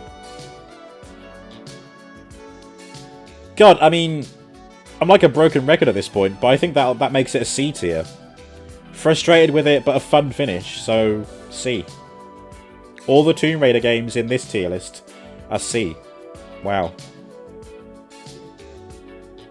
Right, now, again, I am biased. However, Transformers Devastation, I will give an A tier, not an S tier. And I'll tell you for why. I don't feel like the combat flows as well as it's meant to. It's also designed much more as a fighting game rather than a third-person shooter. You do have rifles and guns and, you know, you can shoot lasers at people, but it encourages you to use melee combat, and I feel like a good Transformers game would either have more focus on third-person shooting, or it would be a clean divide down the middle, and you would have, like, good hand-to-hand combat, but, oh, hey, I want to shoot this guy, let me have some cool shooting bits. When you're over-the-shoulder shooting, it wasn't very visually interesting, but the hand-to-hand combat was very interesting and, in a way, kind of fun, but it didn't flow very well to me. But superb visual style, that G1 aesthetic, excellent cameos from Decepticons and Autobots alike, and what a tease at the end, which has yet to be resolved. And that was a really deep cut character as well. I think it's Nova. Is it Nova Prime appears? Who, at least in the IDW comics, it was Nova Prime who went into the Dead universe. Yeah, Nova Prime. So there's like a universe where things are just dead. It's just darkness and death everywhere. And he disappeared there. And at the end of Transformers Devastation, there he is, in stasis. And we never got a resolution to that. It's a shame. There's also a really great battle against Megatron in the sky. Good fun. I also like that you can play as different characters. You can play as Bumblebee, you can play as Sideswipe, you can play as Wheeljack, you can play as Grimlock, you can play as Optimus Prime. And I think there are unlockable skins as well, so like you can be... I think Goldbug is there. Red Alert as well, because he shares the same body type as Sideswipe, so that was an easy reskin. Yeah, it's a fun game. It's a fun game. Whereas, I might do two in one here. War for Cybertron, Fall of Cybertron, S tier. They are what a Transformers video game should be. Great visual design, no humans. Like, they're both set on Cybertron. They're both about the war on Cybertron. It's called War for Cybertron. It is the battle between Autobots and Decepticons. You are in the thick of it. You're in the middle of it. You have all your favourites are there. You've got Optimus Prime. You've got Bumblebee. You've got Ratchet. You've got Ironhide. Like, all the heroes are there. There's a level where you're playing as the aerial bots. The shooting is great. Enemies can be a bit repetitive, but I can forgive that. This is 2021, Kiesco. No. And also here. We're doing 2021. We're going to have a break, and I'll have a beer, and I'll build some Lego, and then we'll do 2022. I should really say, shouldn't I? Let me change the stream information. Let's go drink some beer!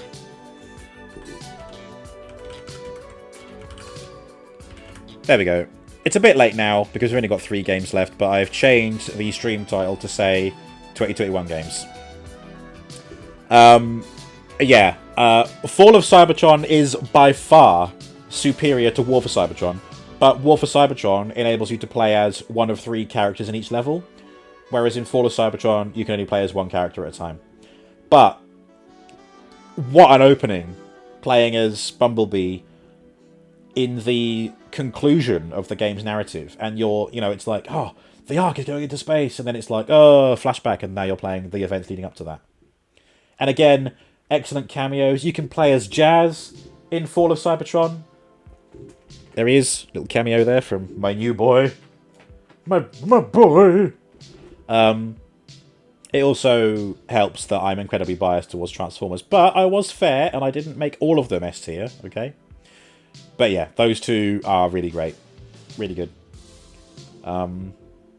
Yeah, good fun. Ty the Tasmanian Tiger is S tier. S tier for me. Again, nostalgia plays a big factor into that. Again, it's also one of the other games that I can do 100%. You saw me get 100%. Some of you may remember that there are these invisible paintings that you can collect. And when you've got the right boomerangs equipped, they make a noise that is like... And you guys were all getting very annoyed as I played the bonus level to unlock as many of them as I could. Alright, no worries, Giesco. Yeah. A fun anthropomorphic character based on a now extinct creature. So it shines light on that part of history, and then it in a way, it raises awareness to conservation efforts. It's like, this guy is based on a creature that doesn't exist anymore. We're never going to see their like again. A great range of characters. They're all funny. It plays on Australian stereotypes, but I think it's made by an Australian studio, so they're kind of like taking the piss out of themselves. Beautiful levels, and again, excellent level design. It's not particularly linear. Every level has multiple paths to explore, which is good fun. A huge range of different boomerang types that you can get. Just wow. Just so good. So good. And I will eventually get round to Ty the Tasmanian Tiger 2. I think it's coming up on the Flashback Friday, actually. We've got Ratchet and Clank, then Halo, then Amnesia, then Ty 2. So we'll get there eventually. The final 2. Unreal Tournament. Oh, God. Oh, wait, no. It's very close to being an S tier, but I'm going to make it an A tier. Simply because when you're playing on your own, it's over very quickly. Unreal Tournament shines when you're able to play with other people. But playing with other people is difficult. There are dedicated servers out there, but anyone can join it. It's very difficult to set up your own password-protected server. I did try when I streamed it, but I didn't know. I couldn't get it to work. It was just me in space, and then eventually some randomer who was just completely taking us out. And they followed us as well. Did I hear Ratchet and Clank and Halo? Correct, Tin, correct. That was when I was talking about Flashback Fridays and the future of Flashback Fridays. So, Unreal Tournament, I love that game. It's like I said about Rune, it's got that visual aesthetic that you'll only see in games from like late 1990s to early 2000s. In fact, excuse me. In fact, it was called Unreal Tournament 99 for a while. Excuse me, and then they did Game of the Year edition. Yeah. A great range of levels. The combat is fun. The game modes are fun. Capture the Flag is one of the best, actually. Yeah. But, yeah, not quite S tier because of the downsides in that, the multiplayer side of it. That's where it shines. Halo is also a franchise I'd like to do next year, along with Gears. Yeah, Gears of War. I tell you what, Tin. if you time it right, they're working on a Gears of War TV show, aren't they? If you stream when Gears of War is when you stream when the show is out, get yourself a little bit of get yourself a little bit more attention. You know, put yourself out there. I'd like to play the Gears of War games, but they are console exclusives, aren't they? Although, actually, isn't the first one on PC, but the rest aren't. And again, it's a case of, like, I don't want to get a whole console to play, like, 3 games in a series, you know? Difficult. Okay, the final game, We Were Here Together, which is almost as good as It Takes Two, but I feel like We Were Here Together, if you were to put all the VODs of that into one stream, it wouldn't be very long. Also, the puzzles were very tricky for me. I was playing that with Carrot Top, and he got the puzzles a lot quicker than I did. But I do like that you are seeing 2 sides of a puzzle, and it encourages you to work together to do it. It Takes Two did that as well, but you could do it while being in the same space, whereas this completely separated you. So, I think A tier for that. And there we are. If the TV show is good anyway. Oh, yeah, true. Could end up like a Halo. Ooh, yeah. We'll see, we'll see. Here we go. This is the RoboPrimeGames 2021 tier list. Ranked by myself, for myself. Done. There we are. I think I've got some good variation there. Not too many things are S tier. I think everything that's B or C tier has good reasons to be there. There we are. I will save. Title of tier list. RoboPrimeGames 2021. Pee pee poo poo. There we go. Downloaded that image. Right, now, who's up for some Lego? Let me just find the right scene. Here we go.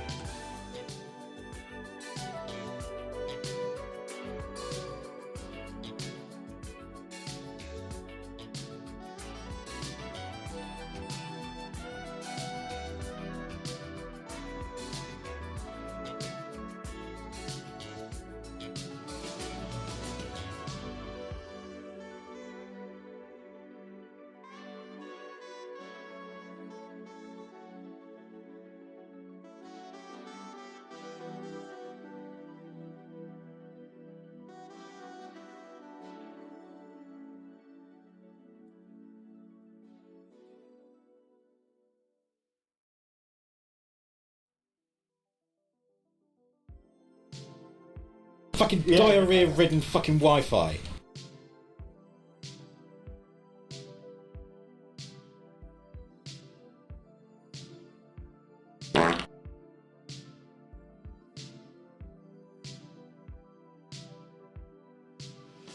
Oh look, I've gone live! No fucking shit!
Okay, hello.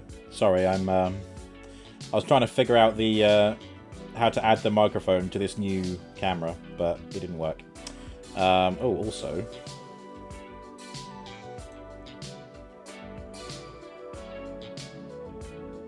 Where's the bloody... Oh, there it is. Okay.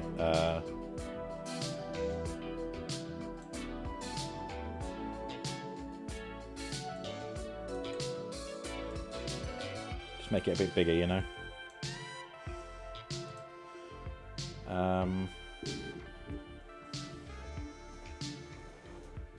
That'll do. Let's just move these guys around. Get some space for the Legoo. There we go, we'll just do it on this little corner here. In fact, if I move this out.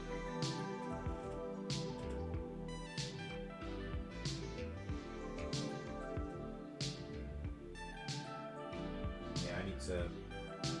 Oh, now what's happened?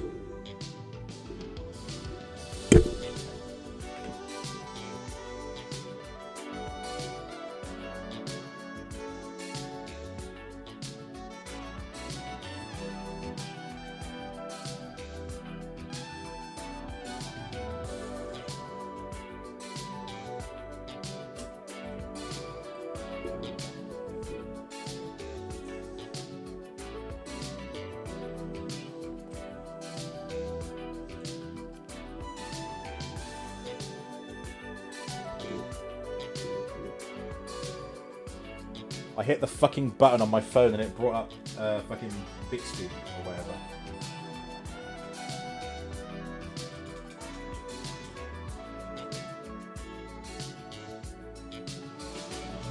Fuck's sake. A would you rather from Kiesco. Would I rather give up everything Transformer related or never eat burritos again? Never eat burritos again. I would rather never eat burritos again. It's a tough decision, but the decision is final. I can't give up all these. I've just got this guy. No, no, no, no, no. No.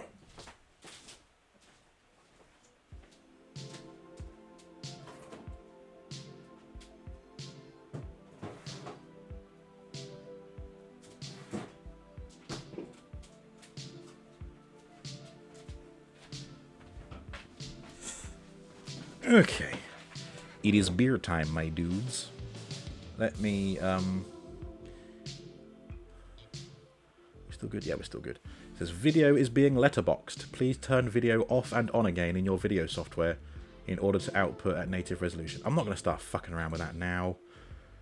I've only just got it visual here. I still feel like I should make it a bit wider. There we go. That's a bit better, isn't it? Now you're not quite so, you can still see quite a bit here. Good. So I guess I will have to leave my... God, the battery must have gone down so quickly on this. I mean, look. Drained. I'm pretty sure it was at like 90% when I started the stream. It's only been an hour and 50 minutes and it's dead. It might even have been dead in less than that time. Fucking hell. Anyway, today we have Mile Maker, an oat pale ale. Bloody apple battery, yeah. It's old AF as well. New England style pale ale with an oat heavy grain bill and a vibrant hop nose thanks to lashings of Citra and Simcoe.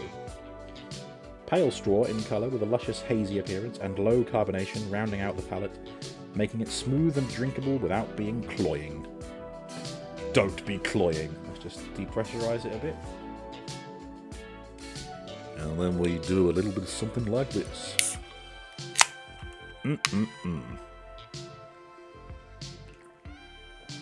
Right. We're doing drinky boos. We are indeed. We are indeed.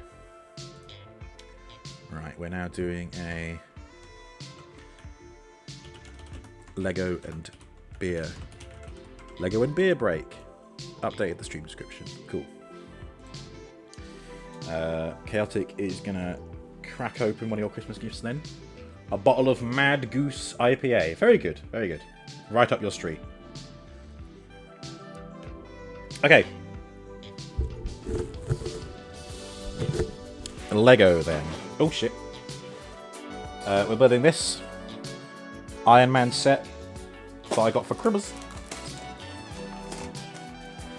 Can you still hear me okay if I'm over here? I'm like leaning away from the camera a bit. From the microphone, rather. I don't really want to keep leaning back to the camera, you know? Excuse me.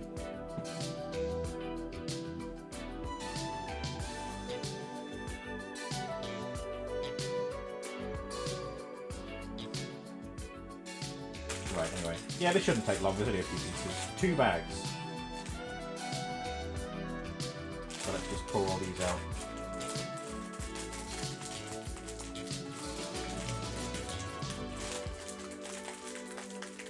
Oh god. There we go. Oh, does someone want to start a prediction? Will Robo drop Lego on the floor? It should be a staple of these Lego builds now. Does anybody want to confirm the sound quality? Pretty please.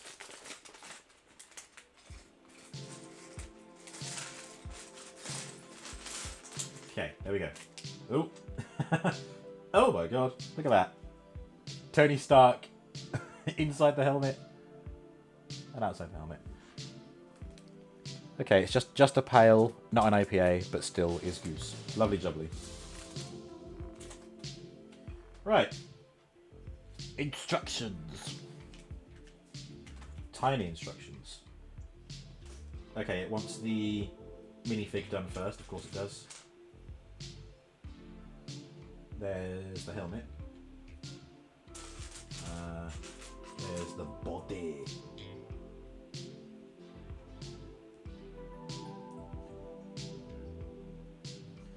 It's kind of... I mean, I like that it does sound like you're a bit far away. You can still hear clear audio, though, but very quiet. Ah! Clear audio, but quiet. I literally... I can't move my microphone any further because of where the cable goes. Oh, actually... Oh, no, I might be able to. Hang on.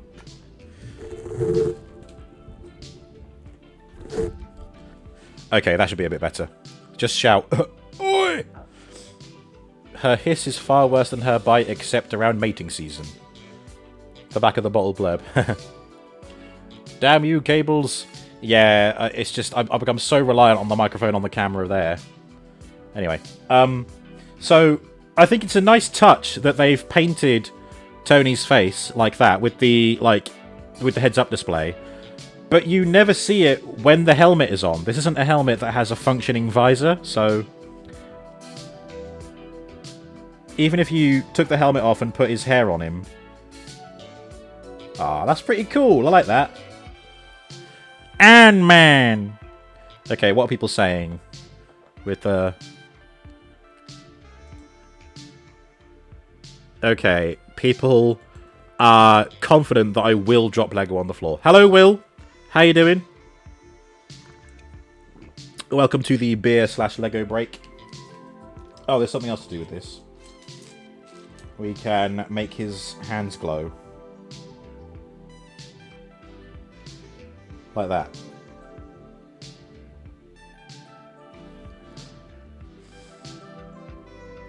And I think you can put one on his other hand as well. If I can find one. There we are.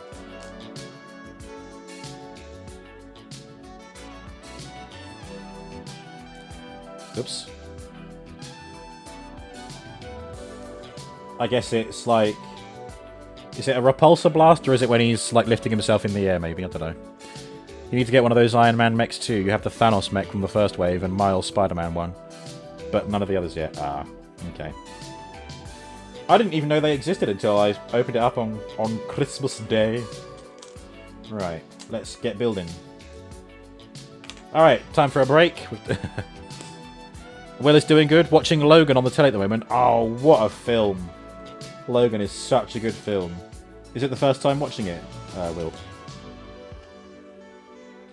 Is it your first time?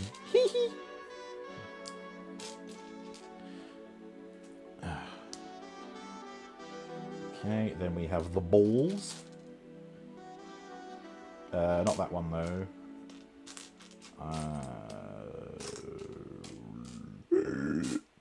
Here we are. This one. Bonk. Hang on. See if they're like this. These are going to be uneven.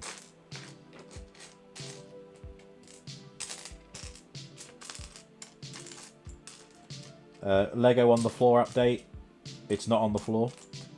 So we're doing good so far. There it is. And then it wants this on top of that. Okay. Yeah, look, they're lopsided. Not the first time, but it popped up on the list. Ah, okay. Oh, such a good film. Okay, then that goes there. Then we get... I'm looking for... Oh, come on, where is it? Yes, there you go, there's one. And I need another one like that. There it is. Got him! I'm a believer, Robo, don't drop any. Ooh, have you said no, I won't drop it on the floor? Oh, wow, okay. Thank you, Kiesco. I will do my best.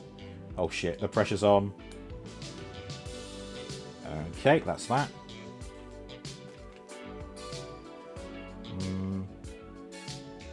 Then this. And this. And this goes like that.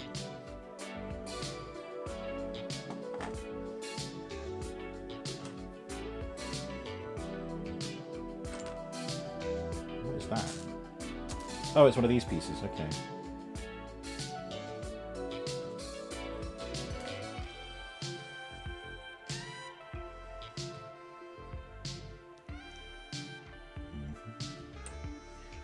I built the X-Wing earlier. There it is. You would not believe the number of times I dropped something on the floor. But I wasn't live. And I'm live now, so that could make all the difference.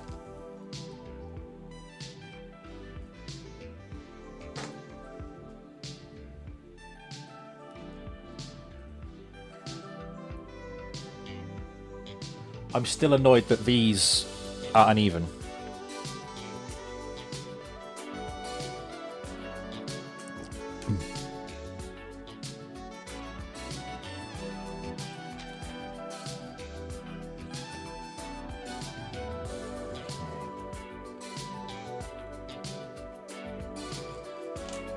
These bits on there.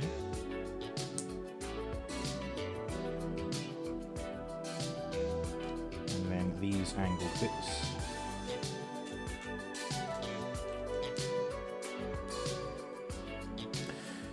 Payday 2 is on sale for 89p on Steam. Have I played it? Don't want to waste all that money. I have not played it, no. I don't really think it's my cup of tea. I think Space Bunny has some opinions on it. As maybe Owen does as well? I don't know. They need to confirm.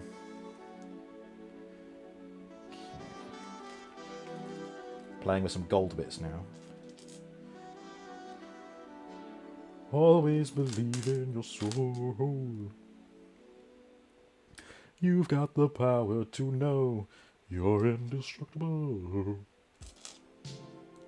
Is it just me, or is it playing the same songs on repeat? They all sound very similar, don't they? Oh, it's better with people as the bots suck. Ah, okay. There you go. There's a fresh opinion there from one Space Bunny. Okay. This is... Oh, wait, no. Got to do this first.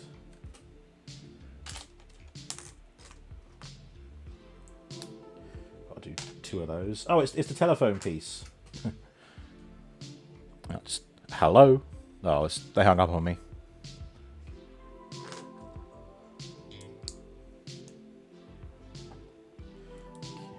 Slap that on there. Slap that on there. Okay, we've got something. We've got a shape. Ooh, is this sticker time or is this? Oh no! See, they cheated with this bit. It's already got the decals on it. Its updates used to have to re-download large chunks every time. Ugh. Boo! Okay, we've got a specially molded piece here, which goes on like that. And this goes like that. Ah! Right, so these are the legs. This is going to be the arms.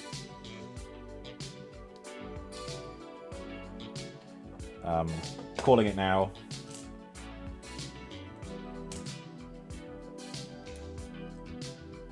There he is. There he is. Little tiny Tony. Now we'll do the thing properly. Let's get him out. Sit him there.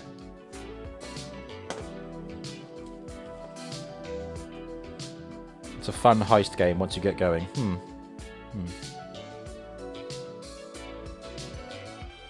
I might pick it up if it's free. I have had rather a large update into my games library recently. What with Epic Games freebies, and then I hit up the Steam Winter Sale yesterday.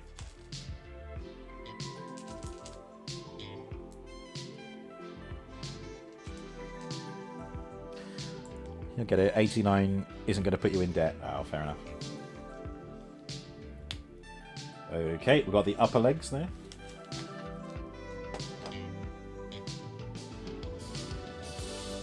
I don't know what this bit is meant to be. We'll find out.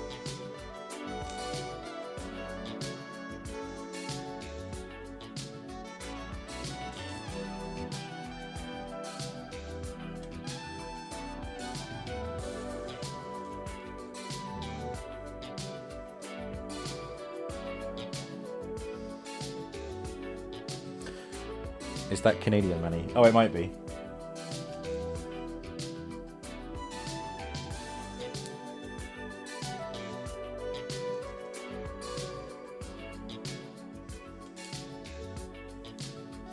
See, what you don't realise is this little blue piece here nearly fell out of my fingers and hit the floor, so... Yikes.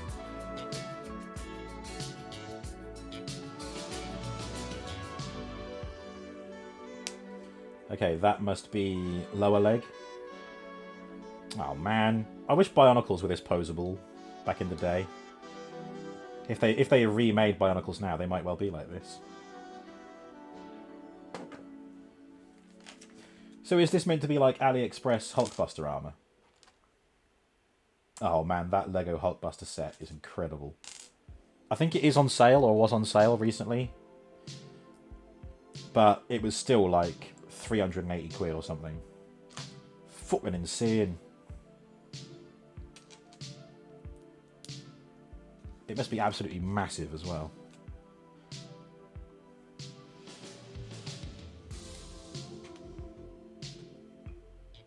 Oop. Yeah.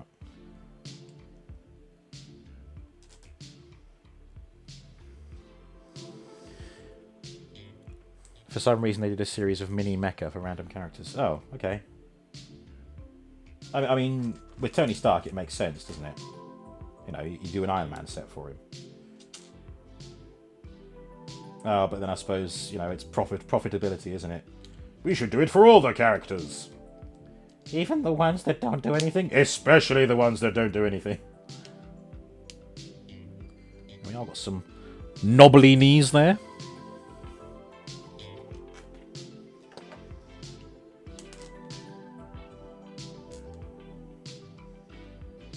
You know what? It's Lego. It's going to look cool. Okay. Oh, it's time to place a sticker. I think the easiest thing will be to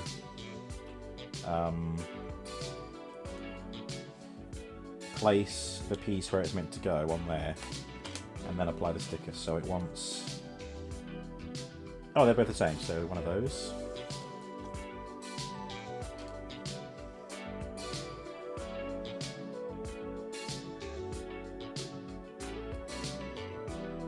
Okay, it is slightly lopsided, but I don't care. To be honest, at a glance, you might not even be able to tell.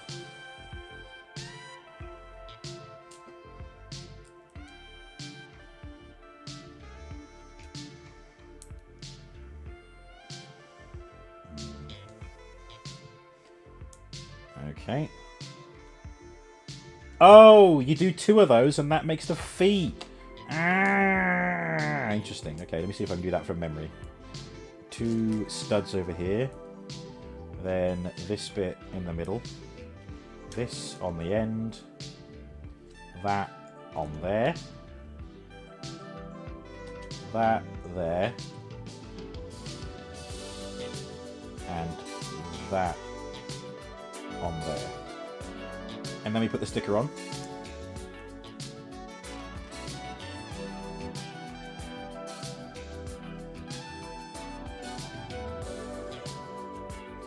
There we go. 2 feet. Oh wait, no, I did miss a bit there. I've got to put the this bit in. There we are.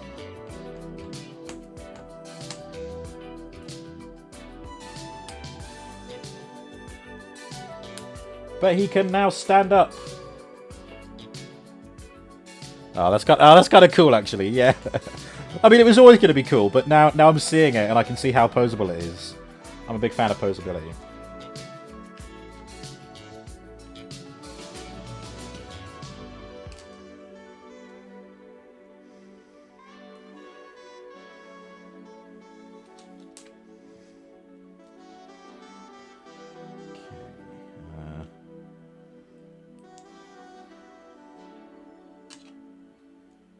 I've still not dropped any Lego on the floor, so make of that what you will. We are over the halfway point, so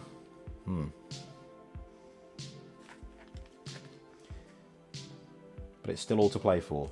It is me, after all. Oh, I didn't watch that clip that Joe made of Golf with Your Friends yesterday, where I thought I was going to get the hole, and then I didn't, and I went, yeah, no!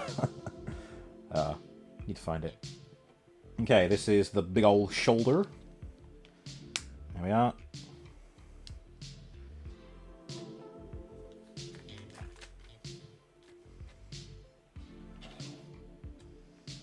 You know, when Marvel superheroes crossed over with Transformers, there were actually transforming Marvel superheroes.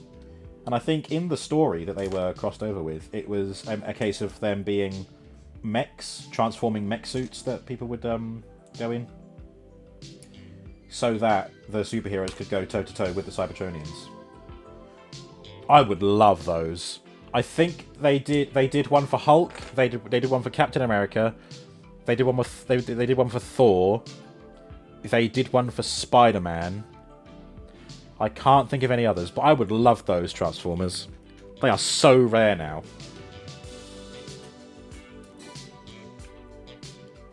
I even tried looking just for Thor, and I think it was like 30 or 40 quid just for his little figure. I mean, maybe it'd be worth it for me, but I don't know. I'm not ready to go down that route yet. They're cool though. Very cool. There we go. There's another shoulder. I think there's only the arms left to do. And the... Oh no, arms and then hands. Okay. And then we're done, I'm assuming. It's dangerous to assume though. Ew woo. Ew woo. Why would Hulk need a mech suit? He'd rip Starscream's null nips off barehanded. He probably would. Maybe he didn't get a mech in the story, in the comic, but I don't know, maybe they did it to sell toys, I don't know. I'll have to look up the TF Wiki article. Hey, look who it is!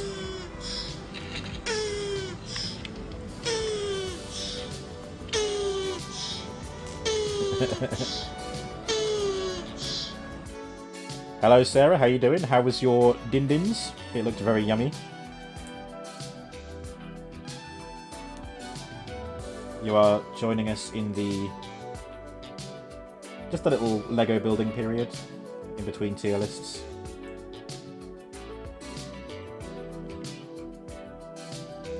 Are you feeling any better? I know you were feeling a bit under the weather earlier.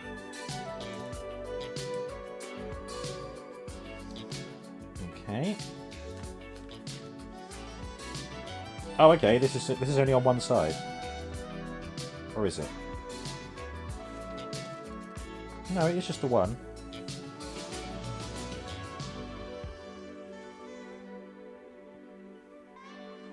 Oh, I see. Okay, right, that.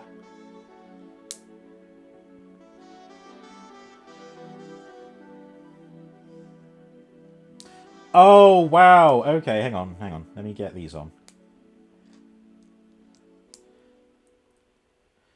These are the fingers. There's the thumb. And that's like the repulsor blaster coming out of the middle. So it's like that. Wait, can we... Oh, that's about as good as you can get it in terms of flipping the bird. Hello, Joe! Ah, J3 Joe, were your ears burning? I was just talking about you. I didn't see that clip you made in Golf with Your Friends yesterday, where I almost get in the hole. Ooh, phrasing. And I go, yeah, no! I didn't end up seeing it.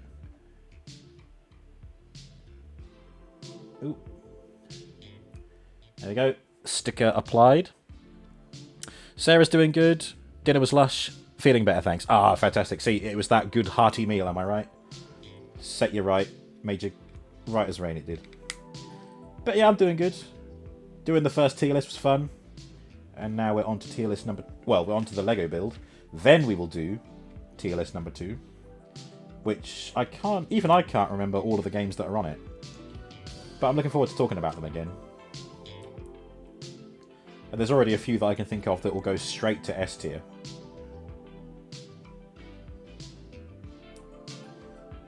That there. Yeah, those of you who have joined now, if you're interested to see how I ranked the games that I played in 2021, that is now over. But you can check out the VOD tomorrow, and I will mark out in the description what happens when, so you can jump around the VOD. Oh, here we go. This is the one that we can flip the bird with properly. There you are, see?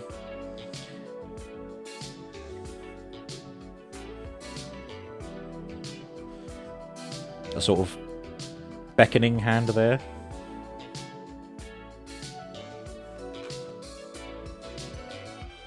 Oh, okay, that's it. That's that hand done. Slap that on there. And then it wants this on here. So he gets like a little shield. That's cool. There we are. Nothing goes better with sausages than more sausages. Correct. Right, these are now the ammunition for this thing.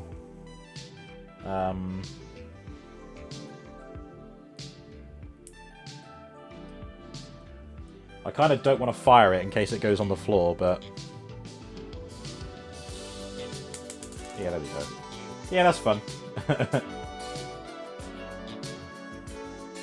You were busy shooting on Red Dead Redemption 2, so missed your tier listing. That's alright, that's why my VODs go up the next day, so you can check it out tomorrow. I'm not sure if I had anything on the tier list that, Oh, there you go, look! Yeah, this is what you were saying, Space. Oh my god, I tell you what, that Wolverine one looks so cool. There you are.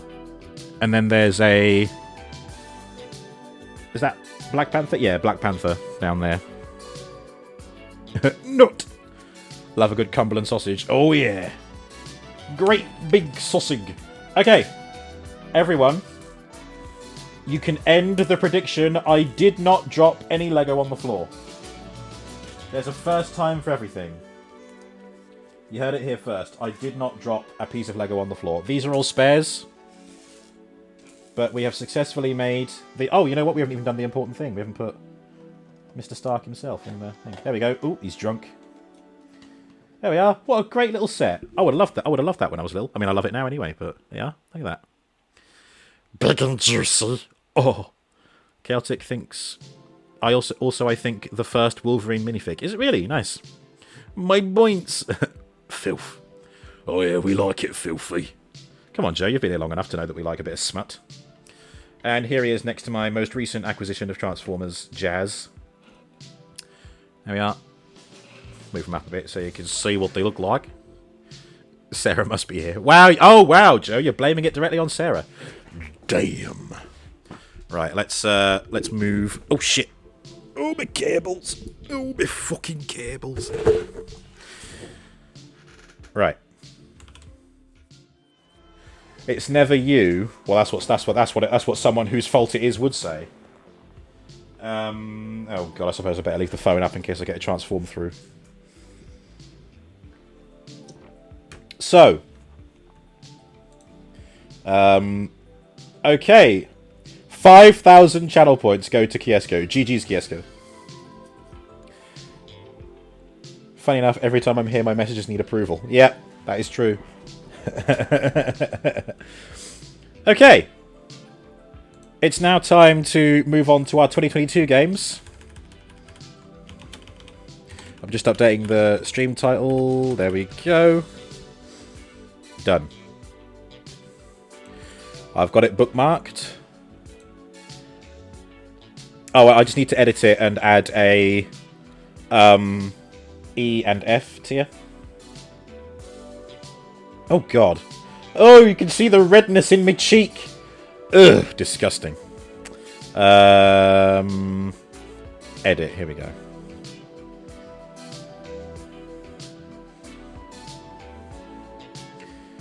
Right. Show extra rows. E, F. Submit. And hopefully that's gone straight through. It has. So, everyone, get ready for the tier lists of all the games I've played this year, 2022. Alright. We'll get there, Chaotic. We'll get there.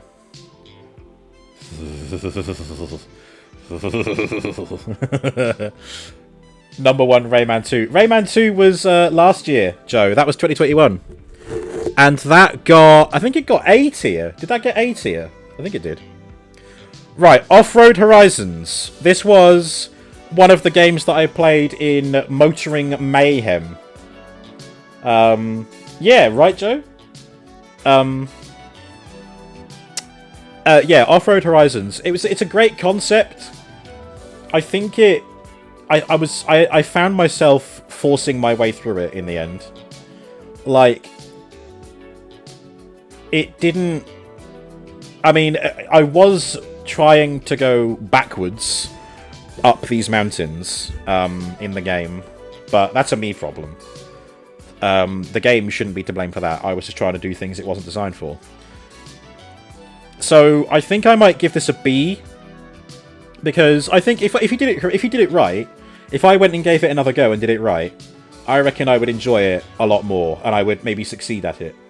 But it was frustrating though when you are having to do that sort of counterbalance. You know, it's not bad considering it was made in the Unity engine either. You know, the Unreal engine has kind of exceeded it in all ways. But Off-Road Horizons, you know, I reckon B. I reckon B. Okay, Trombone Champ. I mean, it's difficult, but it's fun difficult. It wasn't making me miserable. It was great fun, like memes coming out the ears. So I am inclined. Oh, do I think S tier or do I think A tier? I might say A tier, not S tier, because as fun as it is, I did find it tricky to get the timing right. I wasn't sure, you know, I did it with the mouse, and I thought, oh no, the mouse doesn't feel right. I tried the spacebar, that didn't feel right. So, I don't know. But I'll say A for now. A tier, Trombone Champ. Kiesko is a Unity user. Unreal tanked my first PC. I tried to run it on and never went back to it. Oh, dang. I don't know. It might be better. It might be more optimized now. I don't know. Ugh. Next is Bennett Foddy's Getting Over It. Now, people expected me to rage quit this, but instead I just found it hilarious whenever I fell. Like the guy was just so... Like, I just found it so funny. He was just resigned to his fate. He was just like, oh, and back down to the bottom. So, S tier. I think A tier actually. Kind of the same as Trombone Champ. It was like, it's a great meme. I think it. The controls weren't very difficult to get the hang of. It would get monotonous having to do the same thing over and over again. It was a good idea and was very original, technically. Yeah. I suppose it runs quite well, doesn't it? Yeah. I think A tier for Bennett Foddy. But again, maybe that's something that I can come back to later on. I did only play it for a little bit, didn't I? It was the 500 follower special, was it? Or 400 follower special? I don't know. And I played it for a little bit. 2 hours, maybe. But if I did a full 4 hours, maybe that would be a bit tougher on me. I don't know. Lego Racers is next. A classic game. A most flashbackist Friday. I did quite well with that, didn't I? It was a fun racing game. Short. I love that you could build your own race car. That was excellent. And I think I could even make my own minifig as well. I don't think it was particularly... Oh, no, I think it was difficult to run on a modern system, so I don't think it quite makes S tier, but I think that's an easy A tier. Sarah hasn't played any of these games apart from Kana and Pumpkin Jack. Oh yeah, and Kana you didn't finish, did you? Pumpkin Jack is great though. Hang on, where is it? Yeah. I mean, I think we all know where I'm going to put that. That is all... Like, there's quite a few here that I know you're going to look at and think, yeah, he's going to say that's an S tier. And you'd be right. Oh, Horace. I love Horace so much. And Spider-Man. Oh, yes. I swear, this music is all the same, isn't it? Hang on, let me get up my... Oh! I must have hit repeat on a song. Because it said it was on repeat. Wow. No one else noticed that it was playing the same song over and over again? It shouldn't now. It should now play different music, but still. I want to play Spider-Man. Oh, Joe, it's so good. Like, the first 5 minutes I played it, I was like, yeah, S tier. It's an S tier. It's so good. Fucking.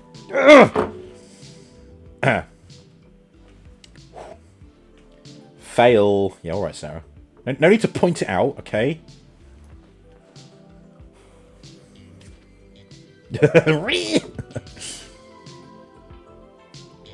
Miles Morales is good too. Yeah, I'm looking forward to getting that. It's on sale right now, actually. This. Okay, next. God of War PS2. I would say... I think C, actually. Like, it played a lot like Darksiders, and I'm a big fan of Darksiders. I think those are really, really fun games. Kind of hack and slash, upgrade your abilities, upgrade your tools, and whatever. But it absolutely cannot be S, A, or B, purely because I found it so shitty that the dodge controls were assigned to the right analog stick rather than having a camera movement. It would have been so much better. It would have been maybe even an A tier if I was able to move the camera around to get a better idea of my surroundings, see where I'm meant to go, and get an idea of what enemies are where. And dodge should be like... You know, like when you block in... When you dodge in... I think it might even be Oblivion. When you get a high enough acrobatic skill, you get the ability to dodge.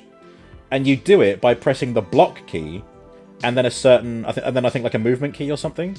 And then you roll out of the way. If God of War had that, it would have been so much better. But it didn't. So, C tier. It was good enough up to a point, and that point is middle of the field, C tier. Star Wars Squadrons. It's built as a flight simulator. I was playing it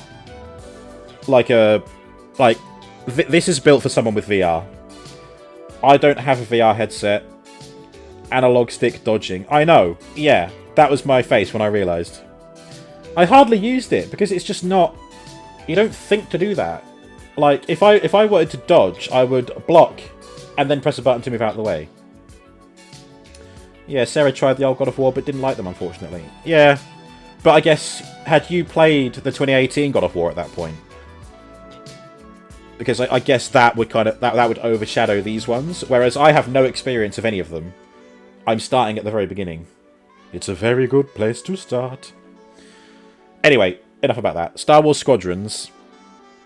I think it has a lot of potential, but me personally, I'm not able to reach that potential. I could only enjoy it to a certain point. It was like your hazard perception training when you're driving a car, okay? When you're learning to drive a car. Hazard perception, you're in a fixed position, and you have to see the hazards that are directly in front of you. But if you're actually in a car and driving, you're looking around. You can see everything. You're not in a fixed position. You can look around at stuff. You can turn around and look over your shoulder. That was a lot like this. You're in a TIE fighter, you're in an X-Wing, but you can only see directly what's in front of you. If you want to look left, you have to turn left. And yeah, I didn't like that. I think this is going to be a D tier, sorry. Kiesco has DM'd on Discord if you have a sec. I mean, I tend not to check me messages while I'm live. Can it wait? Or is it something you want me to see now? Kiesco.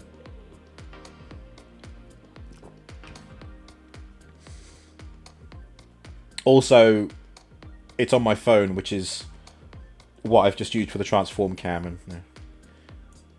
It'll be 2 secs now. What? Maybe Kiesco got a nice book.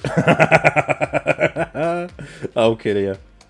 He wouldn't have posted otherwise. Alright, okay. Nobody redeem a transform.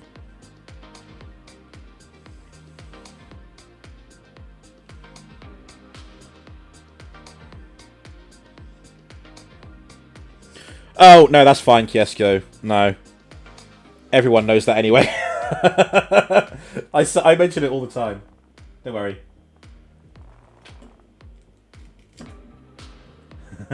Rude.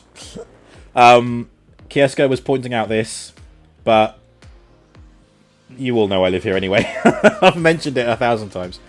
No, it's alright. I appreciate it. Thank you. Thank you. No, but it's all good. It's all good. Yeah. Right, yeah. Star Wars Squadrons, D tier for me.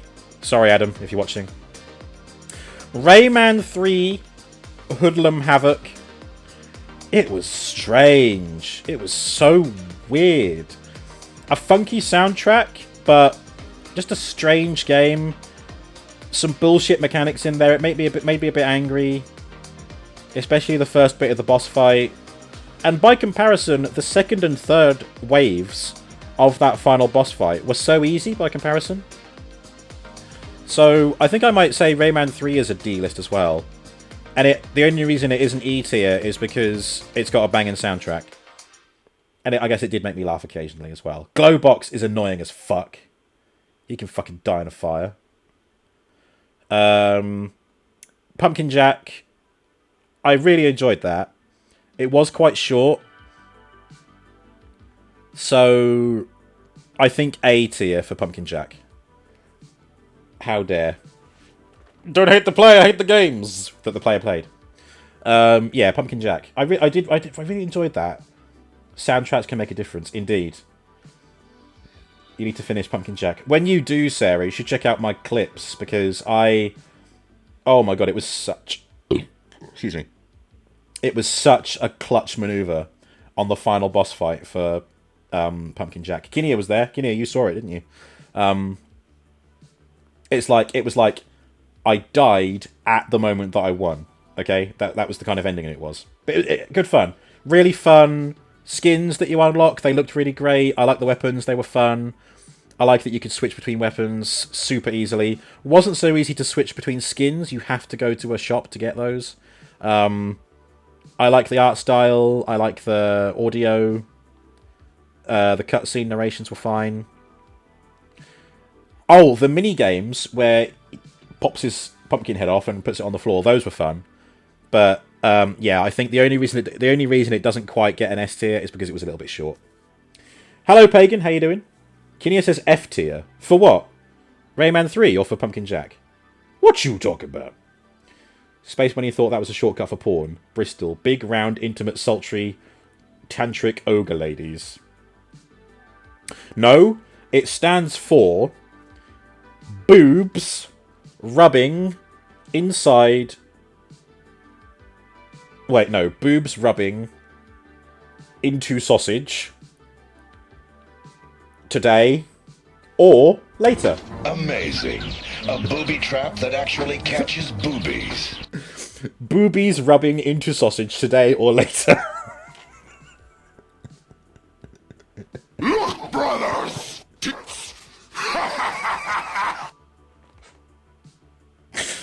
Sorry.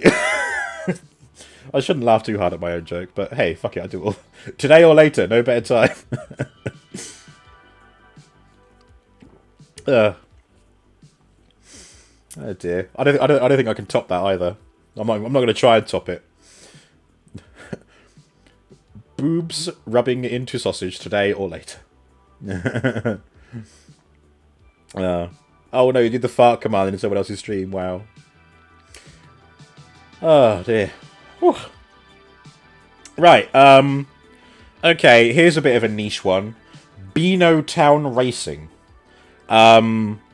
This was 5 minutes of fun. It got very repetitive very quickly. It was kind of fun playing as different Beano Town characters and sometimes Dandyville characters. It's the only category for Rob. Yeah, it kind of... I think this is an E. But it was made as a very, very small game. There's nothing outstanding about it at all. I think Beano Town Racing gets an E tier. Grip Combat Racing. Now, this was really fun. This was very fast-paced. The weapon upgrades were kind of fun. But you're going so fast, you don't really get the chance to absorb the sort of the environments, the levels. I loved how it was integrating momentum to sort of defy gravity. I think it was cool that you have an option to have... Oh, Ridoculous is raiding! It's a Raidoculous! Hope you raiders are all in for some workouts.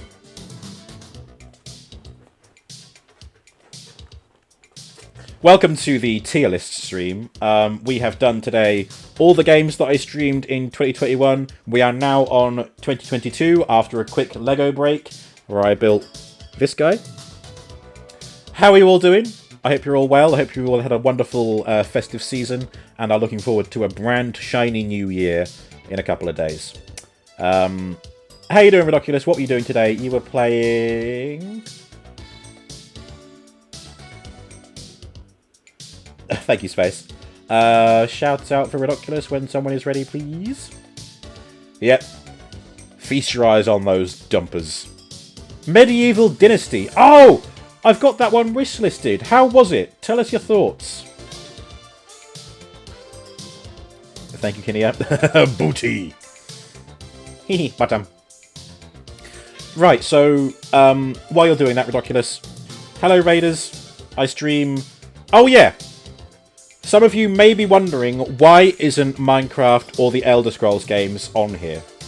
That is simply because I don't need to rank them here. You know they're an S tier for me. And it would kind of be stupid having Minecraft on both when none of the other games are on there more than once. So, yeah. That's why they're not on there. Really enjoying it. Lots of building, crafting, and storytelling. Ooh, okay. That sounds good. Because I think I wishlisted it a while back when it was still, you know, early days. And it was like maybe mixed reviews. But obviously it's an early access game. It's getting updates. Maybe it's worth going into now, so I'll have a look. I hear Kenner is good. I played it myself, Pagan, and you will hear my thoughts on that when we get there. Grip combat racing, I think... I think B. B tier for that.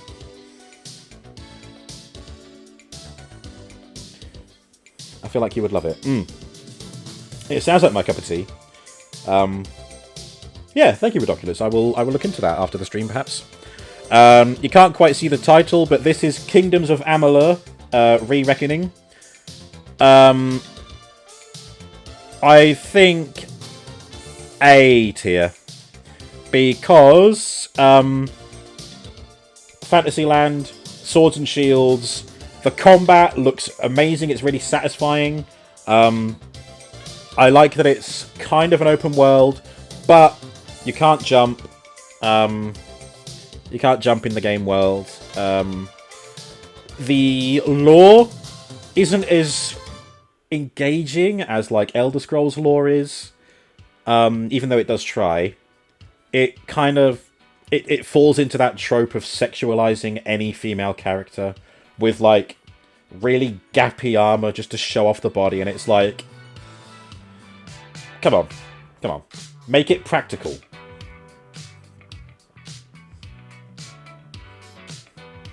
Don't get me wrong, I'm as big a fan of the butts and the boobs as anyone, but like, I feel like if you're playing a video game where people are meant to be tooled up and, you know, in heavy armor, like, if your stomach's exposed, that is a vulnerability. It shouldn't be like that. It's really colourful as well. I think the whole soul, like, power-up thing was good. There was a good range of skills, kind of like Skyrim. You know, you can do ranged, magic, swords, long swords or short swords, or hammers and such. That was kind of fun. Pagan is sat on the fence on whether to buy it, so you're all ears. Oh, well, I can tell you already, it's worth getting. Even before we even get there and talk about it in depth. Okay. Among Us, a lot like Fall Guys, it's and golf with your friends. It's great with others. Horrible with a public lobby. Or if you're like me, it's horrible with my Wi-Fi as well. Oh, but it is very, very fun when you're able to play it with other people. Fucking diarrhea-ridden fucking Wi-Fi. Thank you, Kinia, thank you. I think...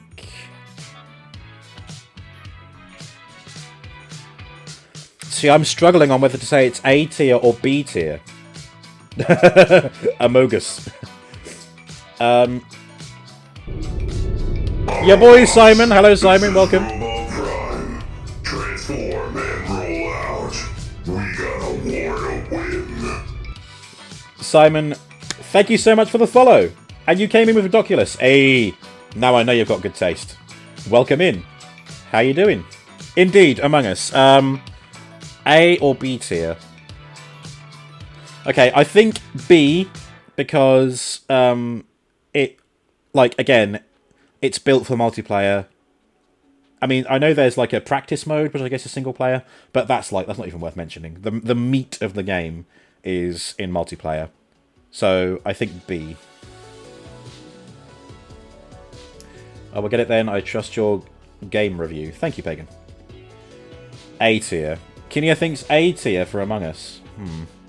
No, I think B, because, you know, everything I've said that's positive about it makes it an A, but to really get the most out of it, you need to be multiplayer, and like that dependency on other players being available, I feel like it loses potential there, so I think B.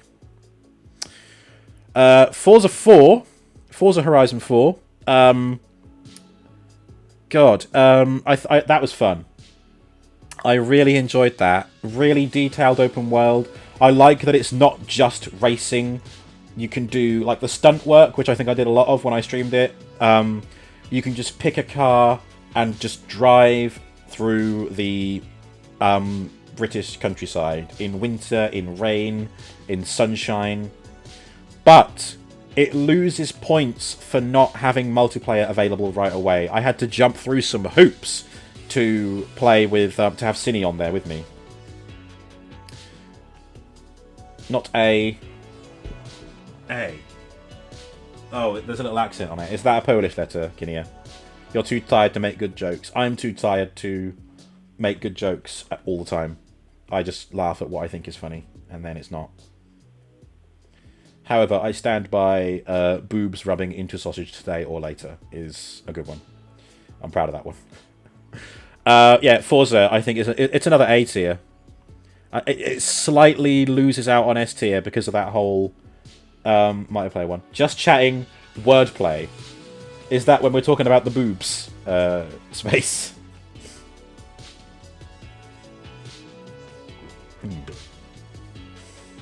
Speaking of wordplay, the clip has frigid, thoughtful keyboard ceiling cat. Right, that's Forza. We haven't got any S tiers yet, but we're getting there. We're getting there. Avengers, Marvel's Avengers. Honestly, C tier. I can tell you right from the bat. Like, it's not total shit. Okay, there is a good game in there somewhere. But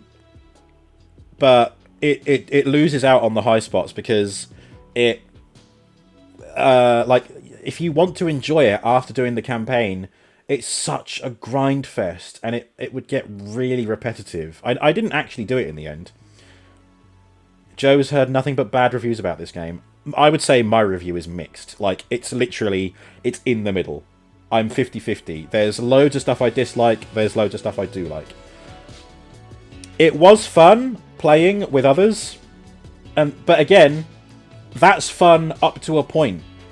But when you're playing with other people, you're just all grinding. You're just grinding in a group. You know, at least in like GTA Online, for example, you can get out of the mission and have some fun as your character in your cars, running around doing whatever. You know, fucking each other over, doing roleplay, whatever. With this, you're locked into a mission to complete the mission and find the loot and get the upgrades and then do it all over again. And that is a shame, because I loved playing as Thor. Like, Thor was my go-to. It also took too long to get Thor, if you ask me. Like, the campaign was, like, over before I even got there. But, yeah. C. It's a C tier for me. And I think that's a low C as well. Like, it just about misses out on the D. Don't we all? Okay, next. Amnesia, A Machine for Pigs. I mean, I think S tier, because, I mean, for all the same reasons as I did with Amnesia: The Dark Descent. I love the game world. I love the eeriness. I love that it takes its namesake and really expands upon that. And I love that you can pick up these little notes. They explain to you more about what's going on. The audio recordings are great. You know. Pagan's got a hard question. What's my favourite game of the year? All chat can answer if you guys want to as well. Mine's Elden Ring. You know what, Pagan? Yeah, we'll go with that. I mean, my favourite game of the year... I mean, I could easily say Skyrim, but that's too easy because that's ongoing. That'll be next year as well. My favourite game of the year is Marvel Spider-Man. And I think second to that is Kenna. If I didn't play Spider-Man, Kena Bridge of Spirits would have been my favourite game of the year. But as it stands, Marvel Spider-Man is the best. Okay. That was Amnesia. Yep, S tier. There we go. Our first S tier. Burnout Paradise. I feel like that was kind of similar to Forza. Obviously, it's like, I don't know, maybe, what, 10 years younger than Forza? Older, sorry, 10 years older. So, what did that mean for playing it? Bit jank, was it? I don't know. No, I think it played fine, didn't it? It crashed once, didn't it? Because I got just to the end of a race and then it crashed. So, maybe that.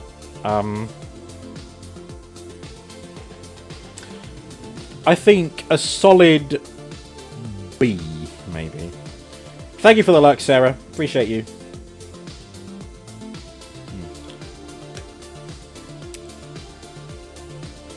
Yeah.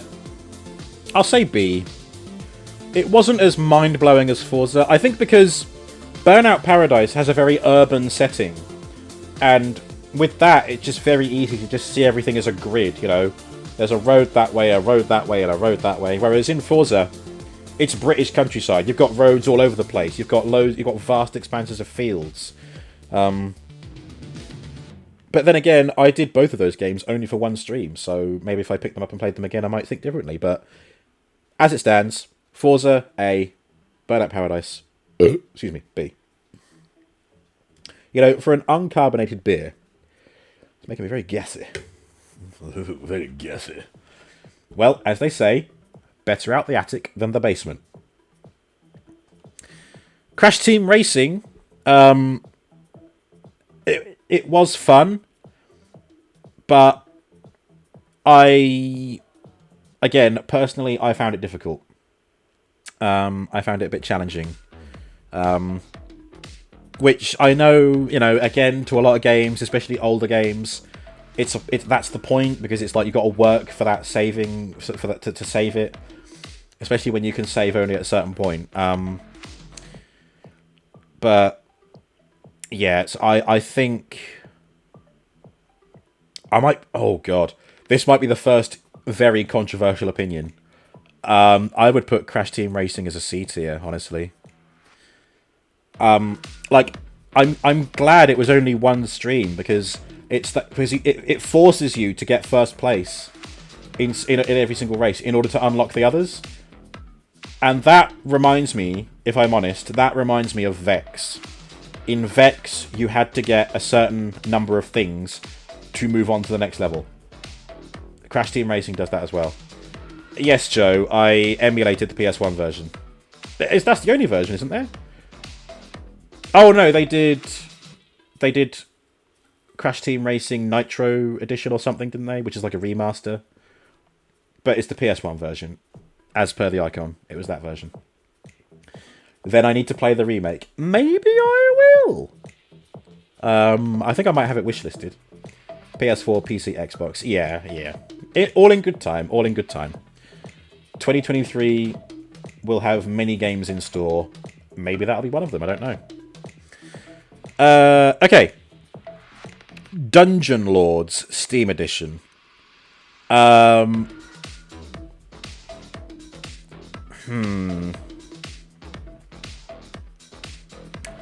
I think C for this as well.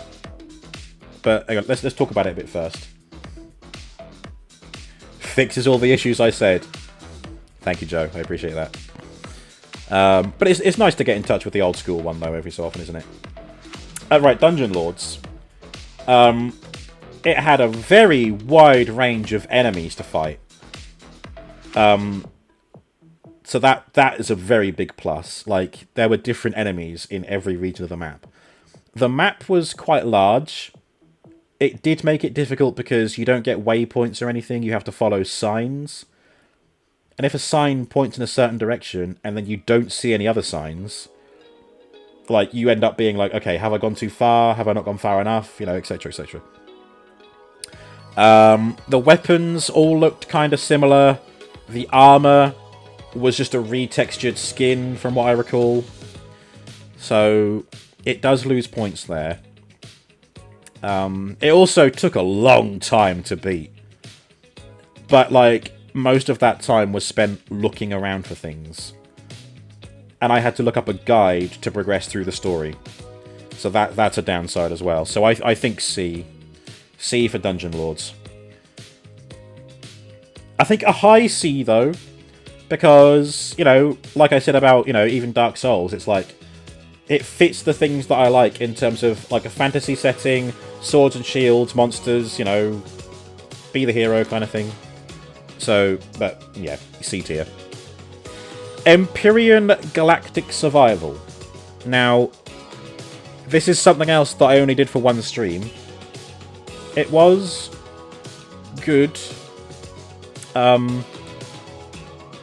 I don't really know what it would have been like in survival because Space Bunny and I took advantage of unlimited resources just to get to the good stuff, you know.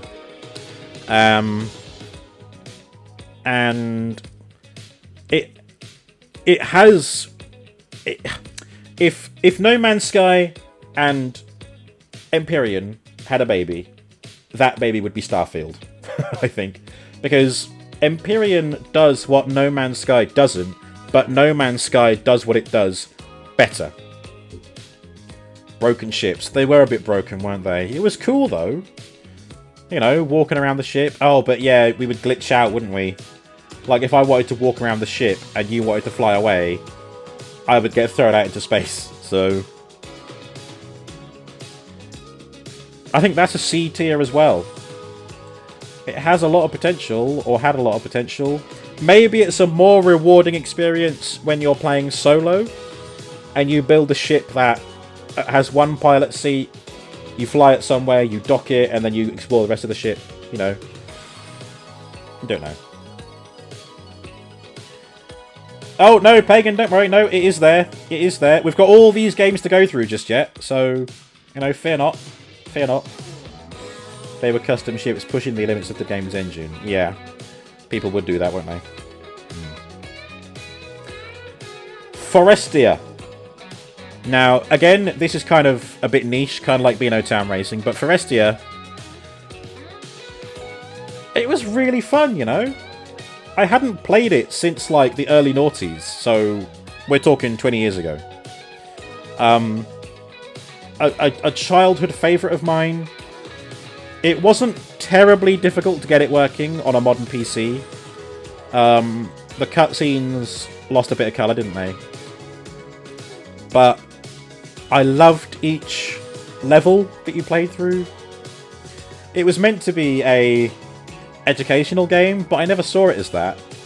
I had a lot more fun with it than the game made out to be. But I think that's because all the educational stuff is optional. You don't have to go into that. You know, you see a creature, you take a picture of it, that's all it is. If you want to read up about it, you have to actively find your logbook. Oh, and my god, the nightmare sequence. Wow. The nightmare sequence in that made it that pushes it up the board for me, because ooh, hello. Top Gun, anyone? You know what? Fuck it. S tier. For S tier is for S tier. Bonus points for nearly landing on me. Oh yeah, yeah, Empyrean. You almost squished me, Space. That was funny. Yeah, for S tier gets S tier. S tier for Daddy Oak. Daddy Oak. We haven't got an F tier yet. We might only get one F tier. Halo, S tier. I don't even think I need to explain why. Halo, Combat Evolved specifically. I'm playing the Master Chief Collection, but because you can toggle the OG graphics, I'm playing Combat Evolved. An incredible FPS. My second FPS. The first was Unreal Tournament on PS2, years and years ago. But Halo is the first story-based action first-person shooter that I played. Loved it. Still love it. S tier. Horace, S tier. I love the soundtrack to Horace. I love the humour. I love the British comedy references. I love the mini-games. I love the story. It's so wholesome. I love the voice that Horace narrates with. And it sounds a little bit like this. Yeah, and you're a proper cut. It's got stuff like that in it. It's such a good game. I wish more people played Horus. I wish you would give Silver a playthrough. It's so good. I know, Vegan. I know. We'll get there, alright? I'm not in any hurry to play. I just want to play one game at a time, through to the end, occasionally doing something on the side. I'll play what I feel like playing when I feel like playing it. But I am interested in Silver, don't worry. It's there in the back of my head. Horus. Lost Ember. S tier. Combat Wombat. It was a one and done. I streamed it for about 5 hours and completed the main story. It was really chill. It was beautiful. It was wholesome. It was sweet. It tugged at the heartstrings. And you got to play as a wombat, and you could roll around as a wombat. Really great. Great voice acting as well. So yeah, Lost Ember, S tier. Dead Space 3, A tier. Even though it's my favourite of the Dead Space trilogy, I fully acknowledge that Dead Space 2 is the better game. So for Dead Space 3, the crafting was a good idea, but I think that could have been executed a bit better. But again, I love the deep dive into the lore of the markers and the aliens. Really good. Same as you, got too many games to play. Yeah, I think I'm at 550 something games now. And I can tell you that maybe 300 of those I haven't played at all. So, yeah. Taken a while. Dead Space 3. Played recently with Waruski. Joined me on the co-op campaign for that. Crazy Taxi broke for me. It stopped working. Some of you might remember. In fact, it was Crazy Taxi breaking that bumped up Beano Town Racing, and then I did a different game some other time. So it's all. I also found Crazy Taxi to be repetitive quite quickly. The controls were a bit jank for me. The arrow points to where you need to go, I know that. But it still didn't help get around the map, so E tier for Crazy Taxi. Sorry. Okay. We're down to the final row. Just Cause. God, that was a bit janky as well, wasn't it? I think it was quite a short campaign as well. It's one of those games where there's loads to do, but if you're like me and you tend to focus on the story or campaign, then a lot of the game is kind of left on the wayside, and then the campaign is really short, or feels really short. But yeah, it's a little bit jank, the controls were a bit bullshit.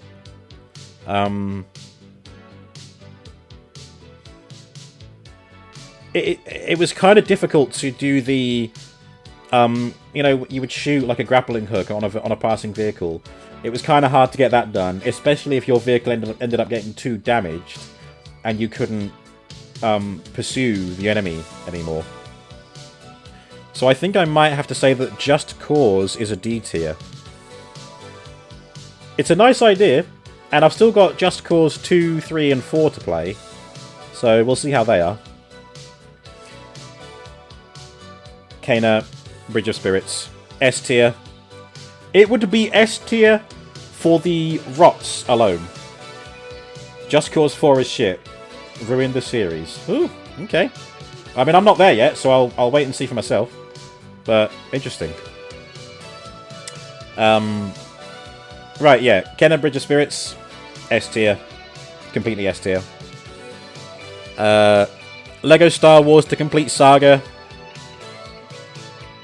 I think this would be an A tier, but it's not. It's B, but that's for me on PC. It might. I mean, I had the loading issues. It would freeze on occasion, and I wouldn't be able to do anything until it unfroze. And then it got so bad that, do you remember the whole thing froze? And I had to wait and finish Return of the Jedi in its own separate stream. But it is fun. I feel like LEGO games by default are high quality and good fun. But LEGO Star Wars Complete Saga, it doesn't quite make that high mark for me.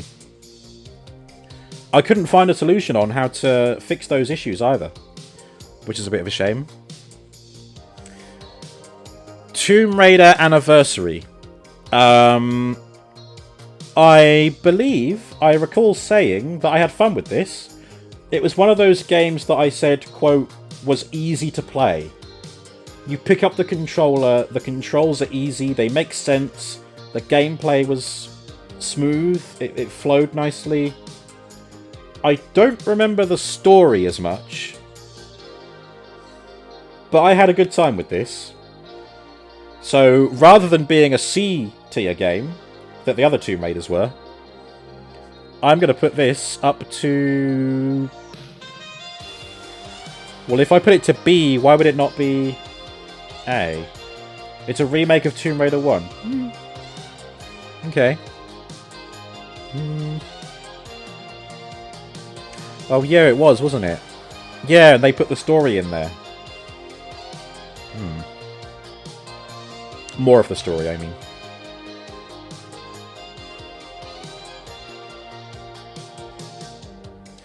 I don't remember having too much of a tough time with it, either.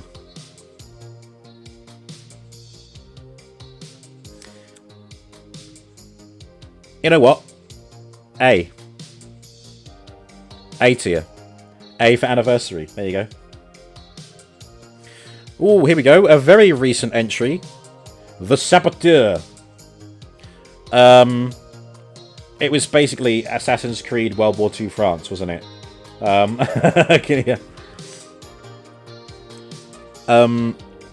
mean, it's really good fun killing Nazis. And this game offers it to you in droves. It's got some really fun action sequences, like that train chase was really fun. Climbing the Eiffel Tower wasn't as intense as I remember. Like, you get a couple of lifts and then shoot the guy off the top. So it kind of loses a point there. The controls were a bit jank. The character of Sean wouldn't always do what I'm trying to do. So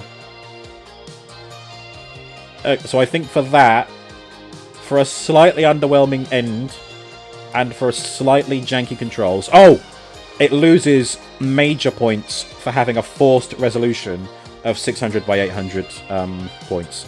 So, B. And the only reason it's a B and not a C is because you get to kill Nazis.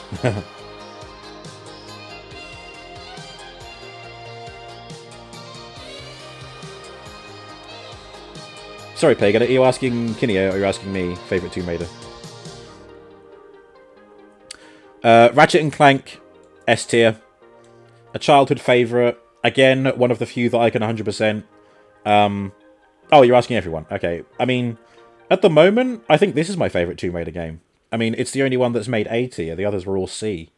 Tomb Raider 1, 2, 3, and 4. It's been too long now. I feel like I can't voice an opinion on those until I stream them again. But yeah, Tomb Raider Anniversary. Ratchet and Clank. Vast array of weapons. Collecting the gold bolts is fun.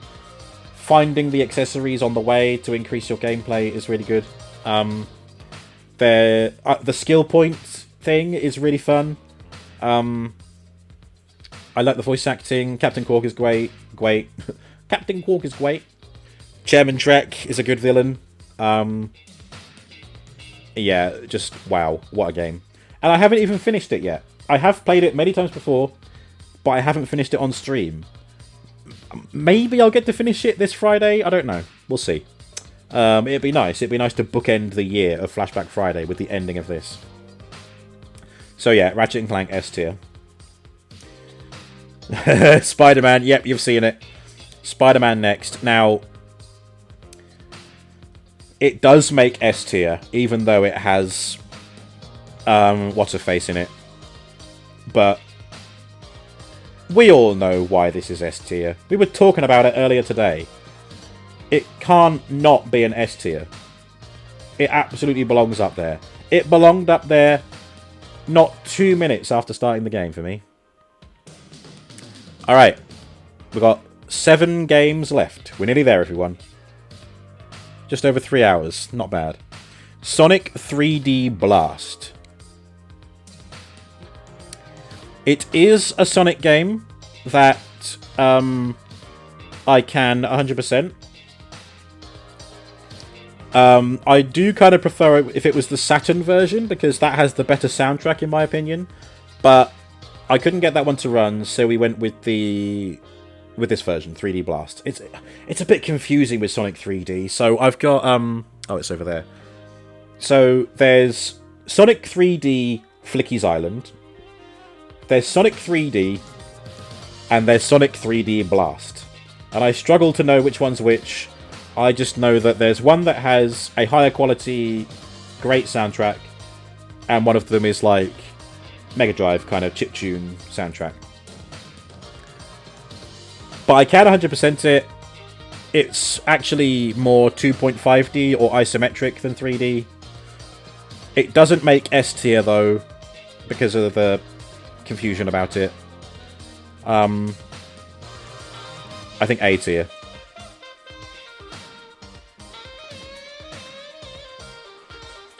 Sorry, just getting my saxophone on. Star Trek Online was... I mean... I didn't get very far with it, did I? But it was for Space Timber, so it was a one-off. It was only 4 hours of that. It was nice going through space on the starship. I didn't really get to learn anything more about visiting different planets. So, it's another game where it might have had more potential if I had stuck with it. I didn't play it for very long.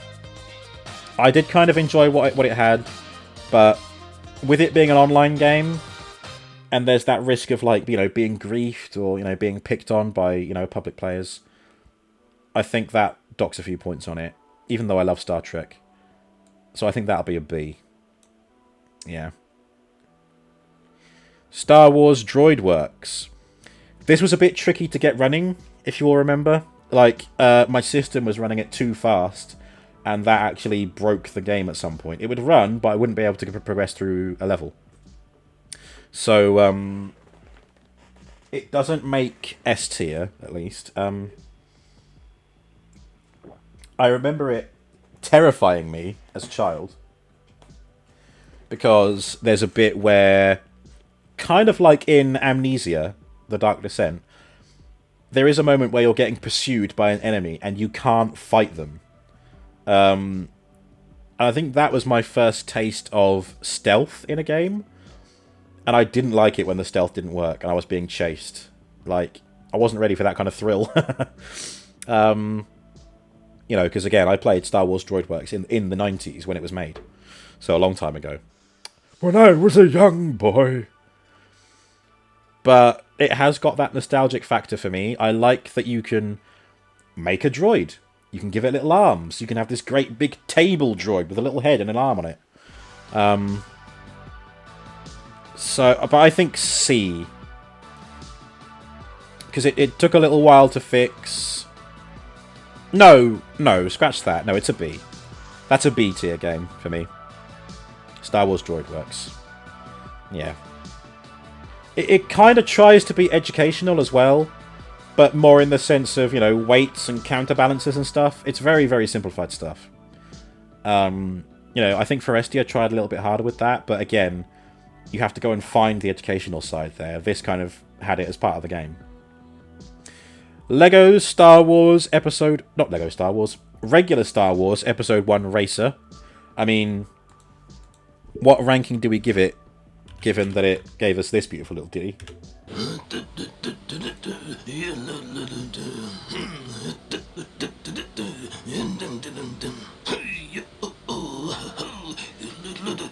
Ha! Ha! I mean, that's worth it, right? That makes it at least an A tier. I don't think I had any trouble with it. ran really smoothly. The controls weren't too difficult. You know, WASD, and then for hard steering, you'd say left or right. A tier, great race game. Yeah, I'm inclined to think the same way, Joe. Yeah, I think I was going to go with an A anyway. Yeah. I also had. There's also a little bit of nostalgia there as well, because I played that for the first time on someone else's PC, and I remember that tune of Duel of the Fates playing in the background. So, yeah, A tier. Star Wars 1 Racer. Trailmakers is... Again, it's one of those games where it's like, it's 5 to 10 minutes of fun, and then you're bored of it and you want to do something else. It is fun making, within reason, any kind of vehicle you can imagine. But I feel like the landscapes that you have are very limited. They all seem to be kind of like desert places, or there's just like a flat land, isn't there, to just test things on. I did have fun making vehicles based on Transformers though. But again, like, I have to be in the mood for it, and then I don't play it for very long when I do. So Trailmakers, I think, it's another C tier. I think that's possibly a low C as well. I don't know.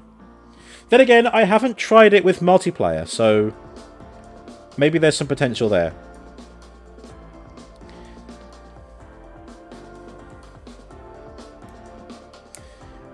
I think we all know what I know. I think we all know what I think of this. Yep. Okay, The Witcher 2. I think that's an A tier as well. It's like what I said with The Witcher 1 earlier.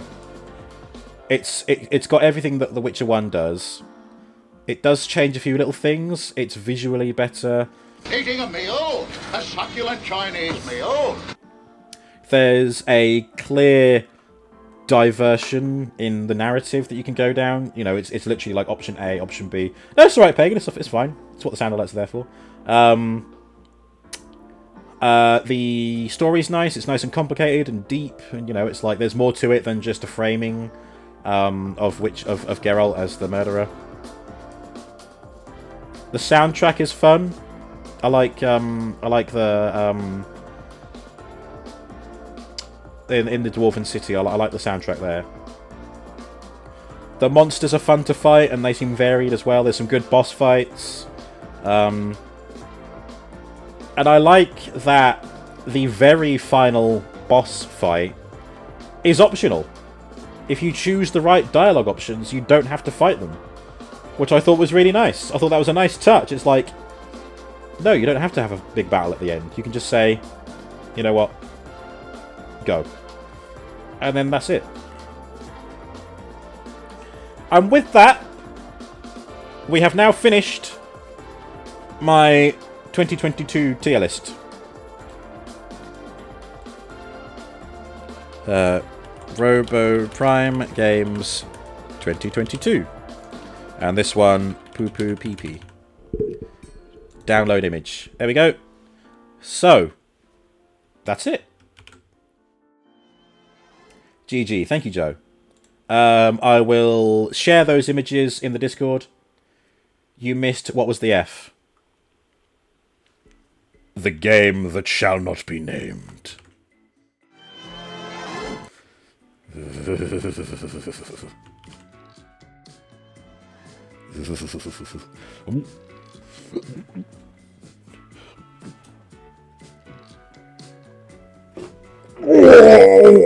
Ugh. Sorry, I thought of Vex. I was trying not to think of it, and I'm thinking of it again. I'm getting dizzy. Oh, God. Play it again. No. Never. Horrid game. It was a horrid game. For fuck's sake. Oh, my God. Jesus Christ. I want to get the hammer and break the disc again, but I can't. It's already at the tip by now. Anyway. Yeah, I'm going to share the links to the tier lists in the Discord, so you can You can rearrange them yourself if you want to. Also, can't play it. He destroyed it. Yeah, I'm not buying it again. Glad he played it so I don't have to.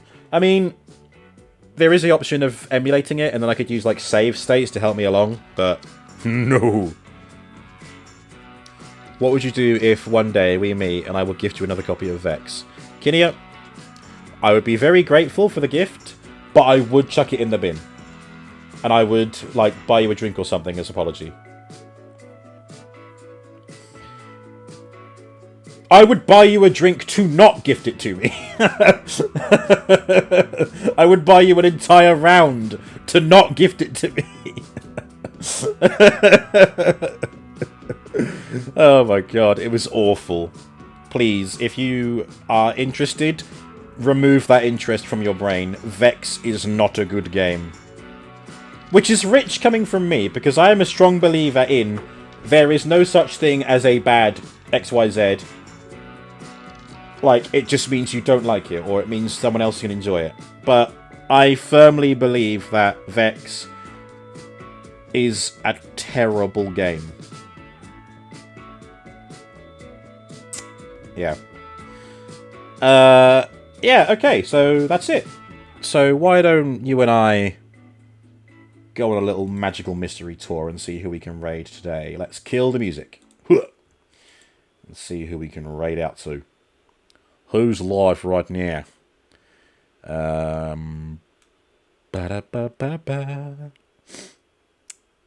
Oh, somebody is playing Witcher 3.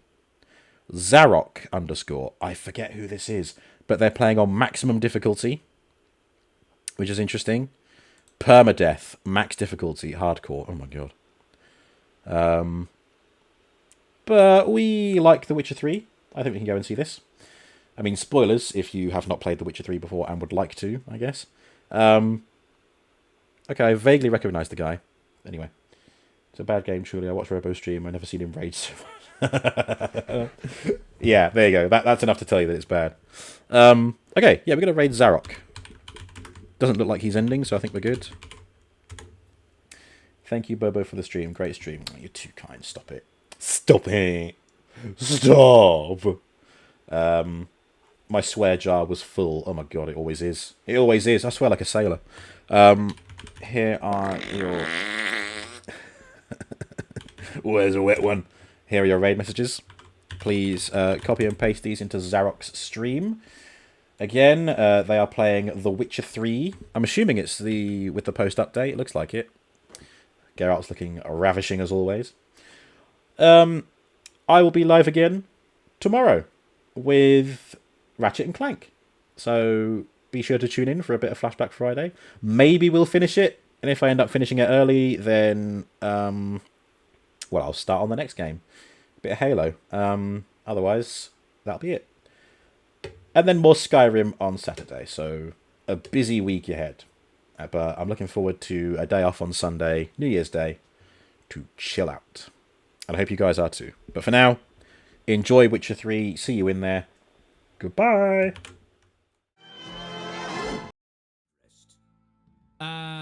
It's the best one to solo, like, PvE wise. You can clear the hardest difficulty mobs easily. To hunt down a wild And safely. boar that size, why, worthy of one of King Foltest's feasts, were he still among the living. Sere, come! Our haunt should be yours as I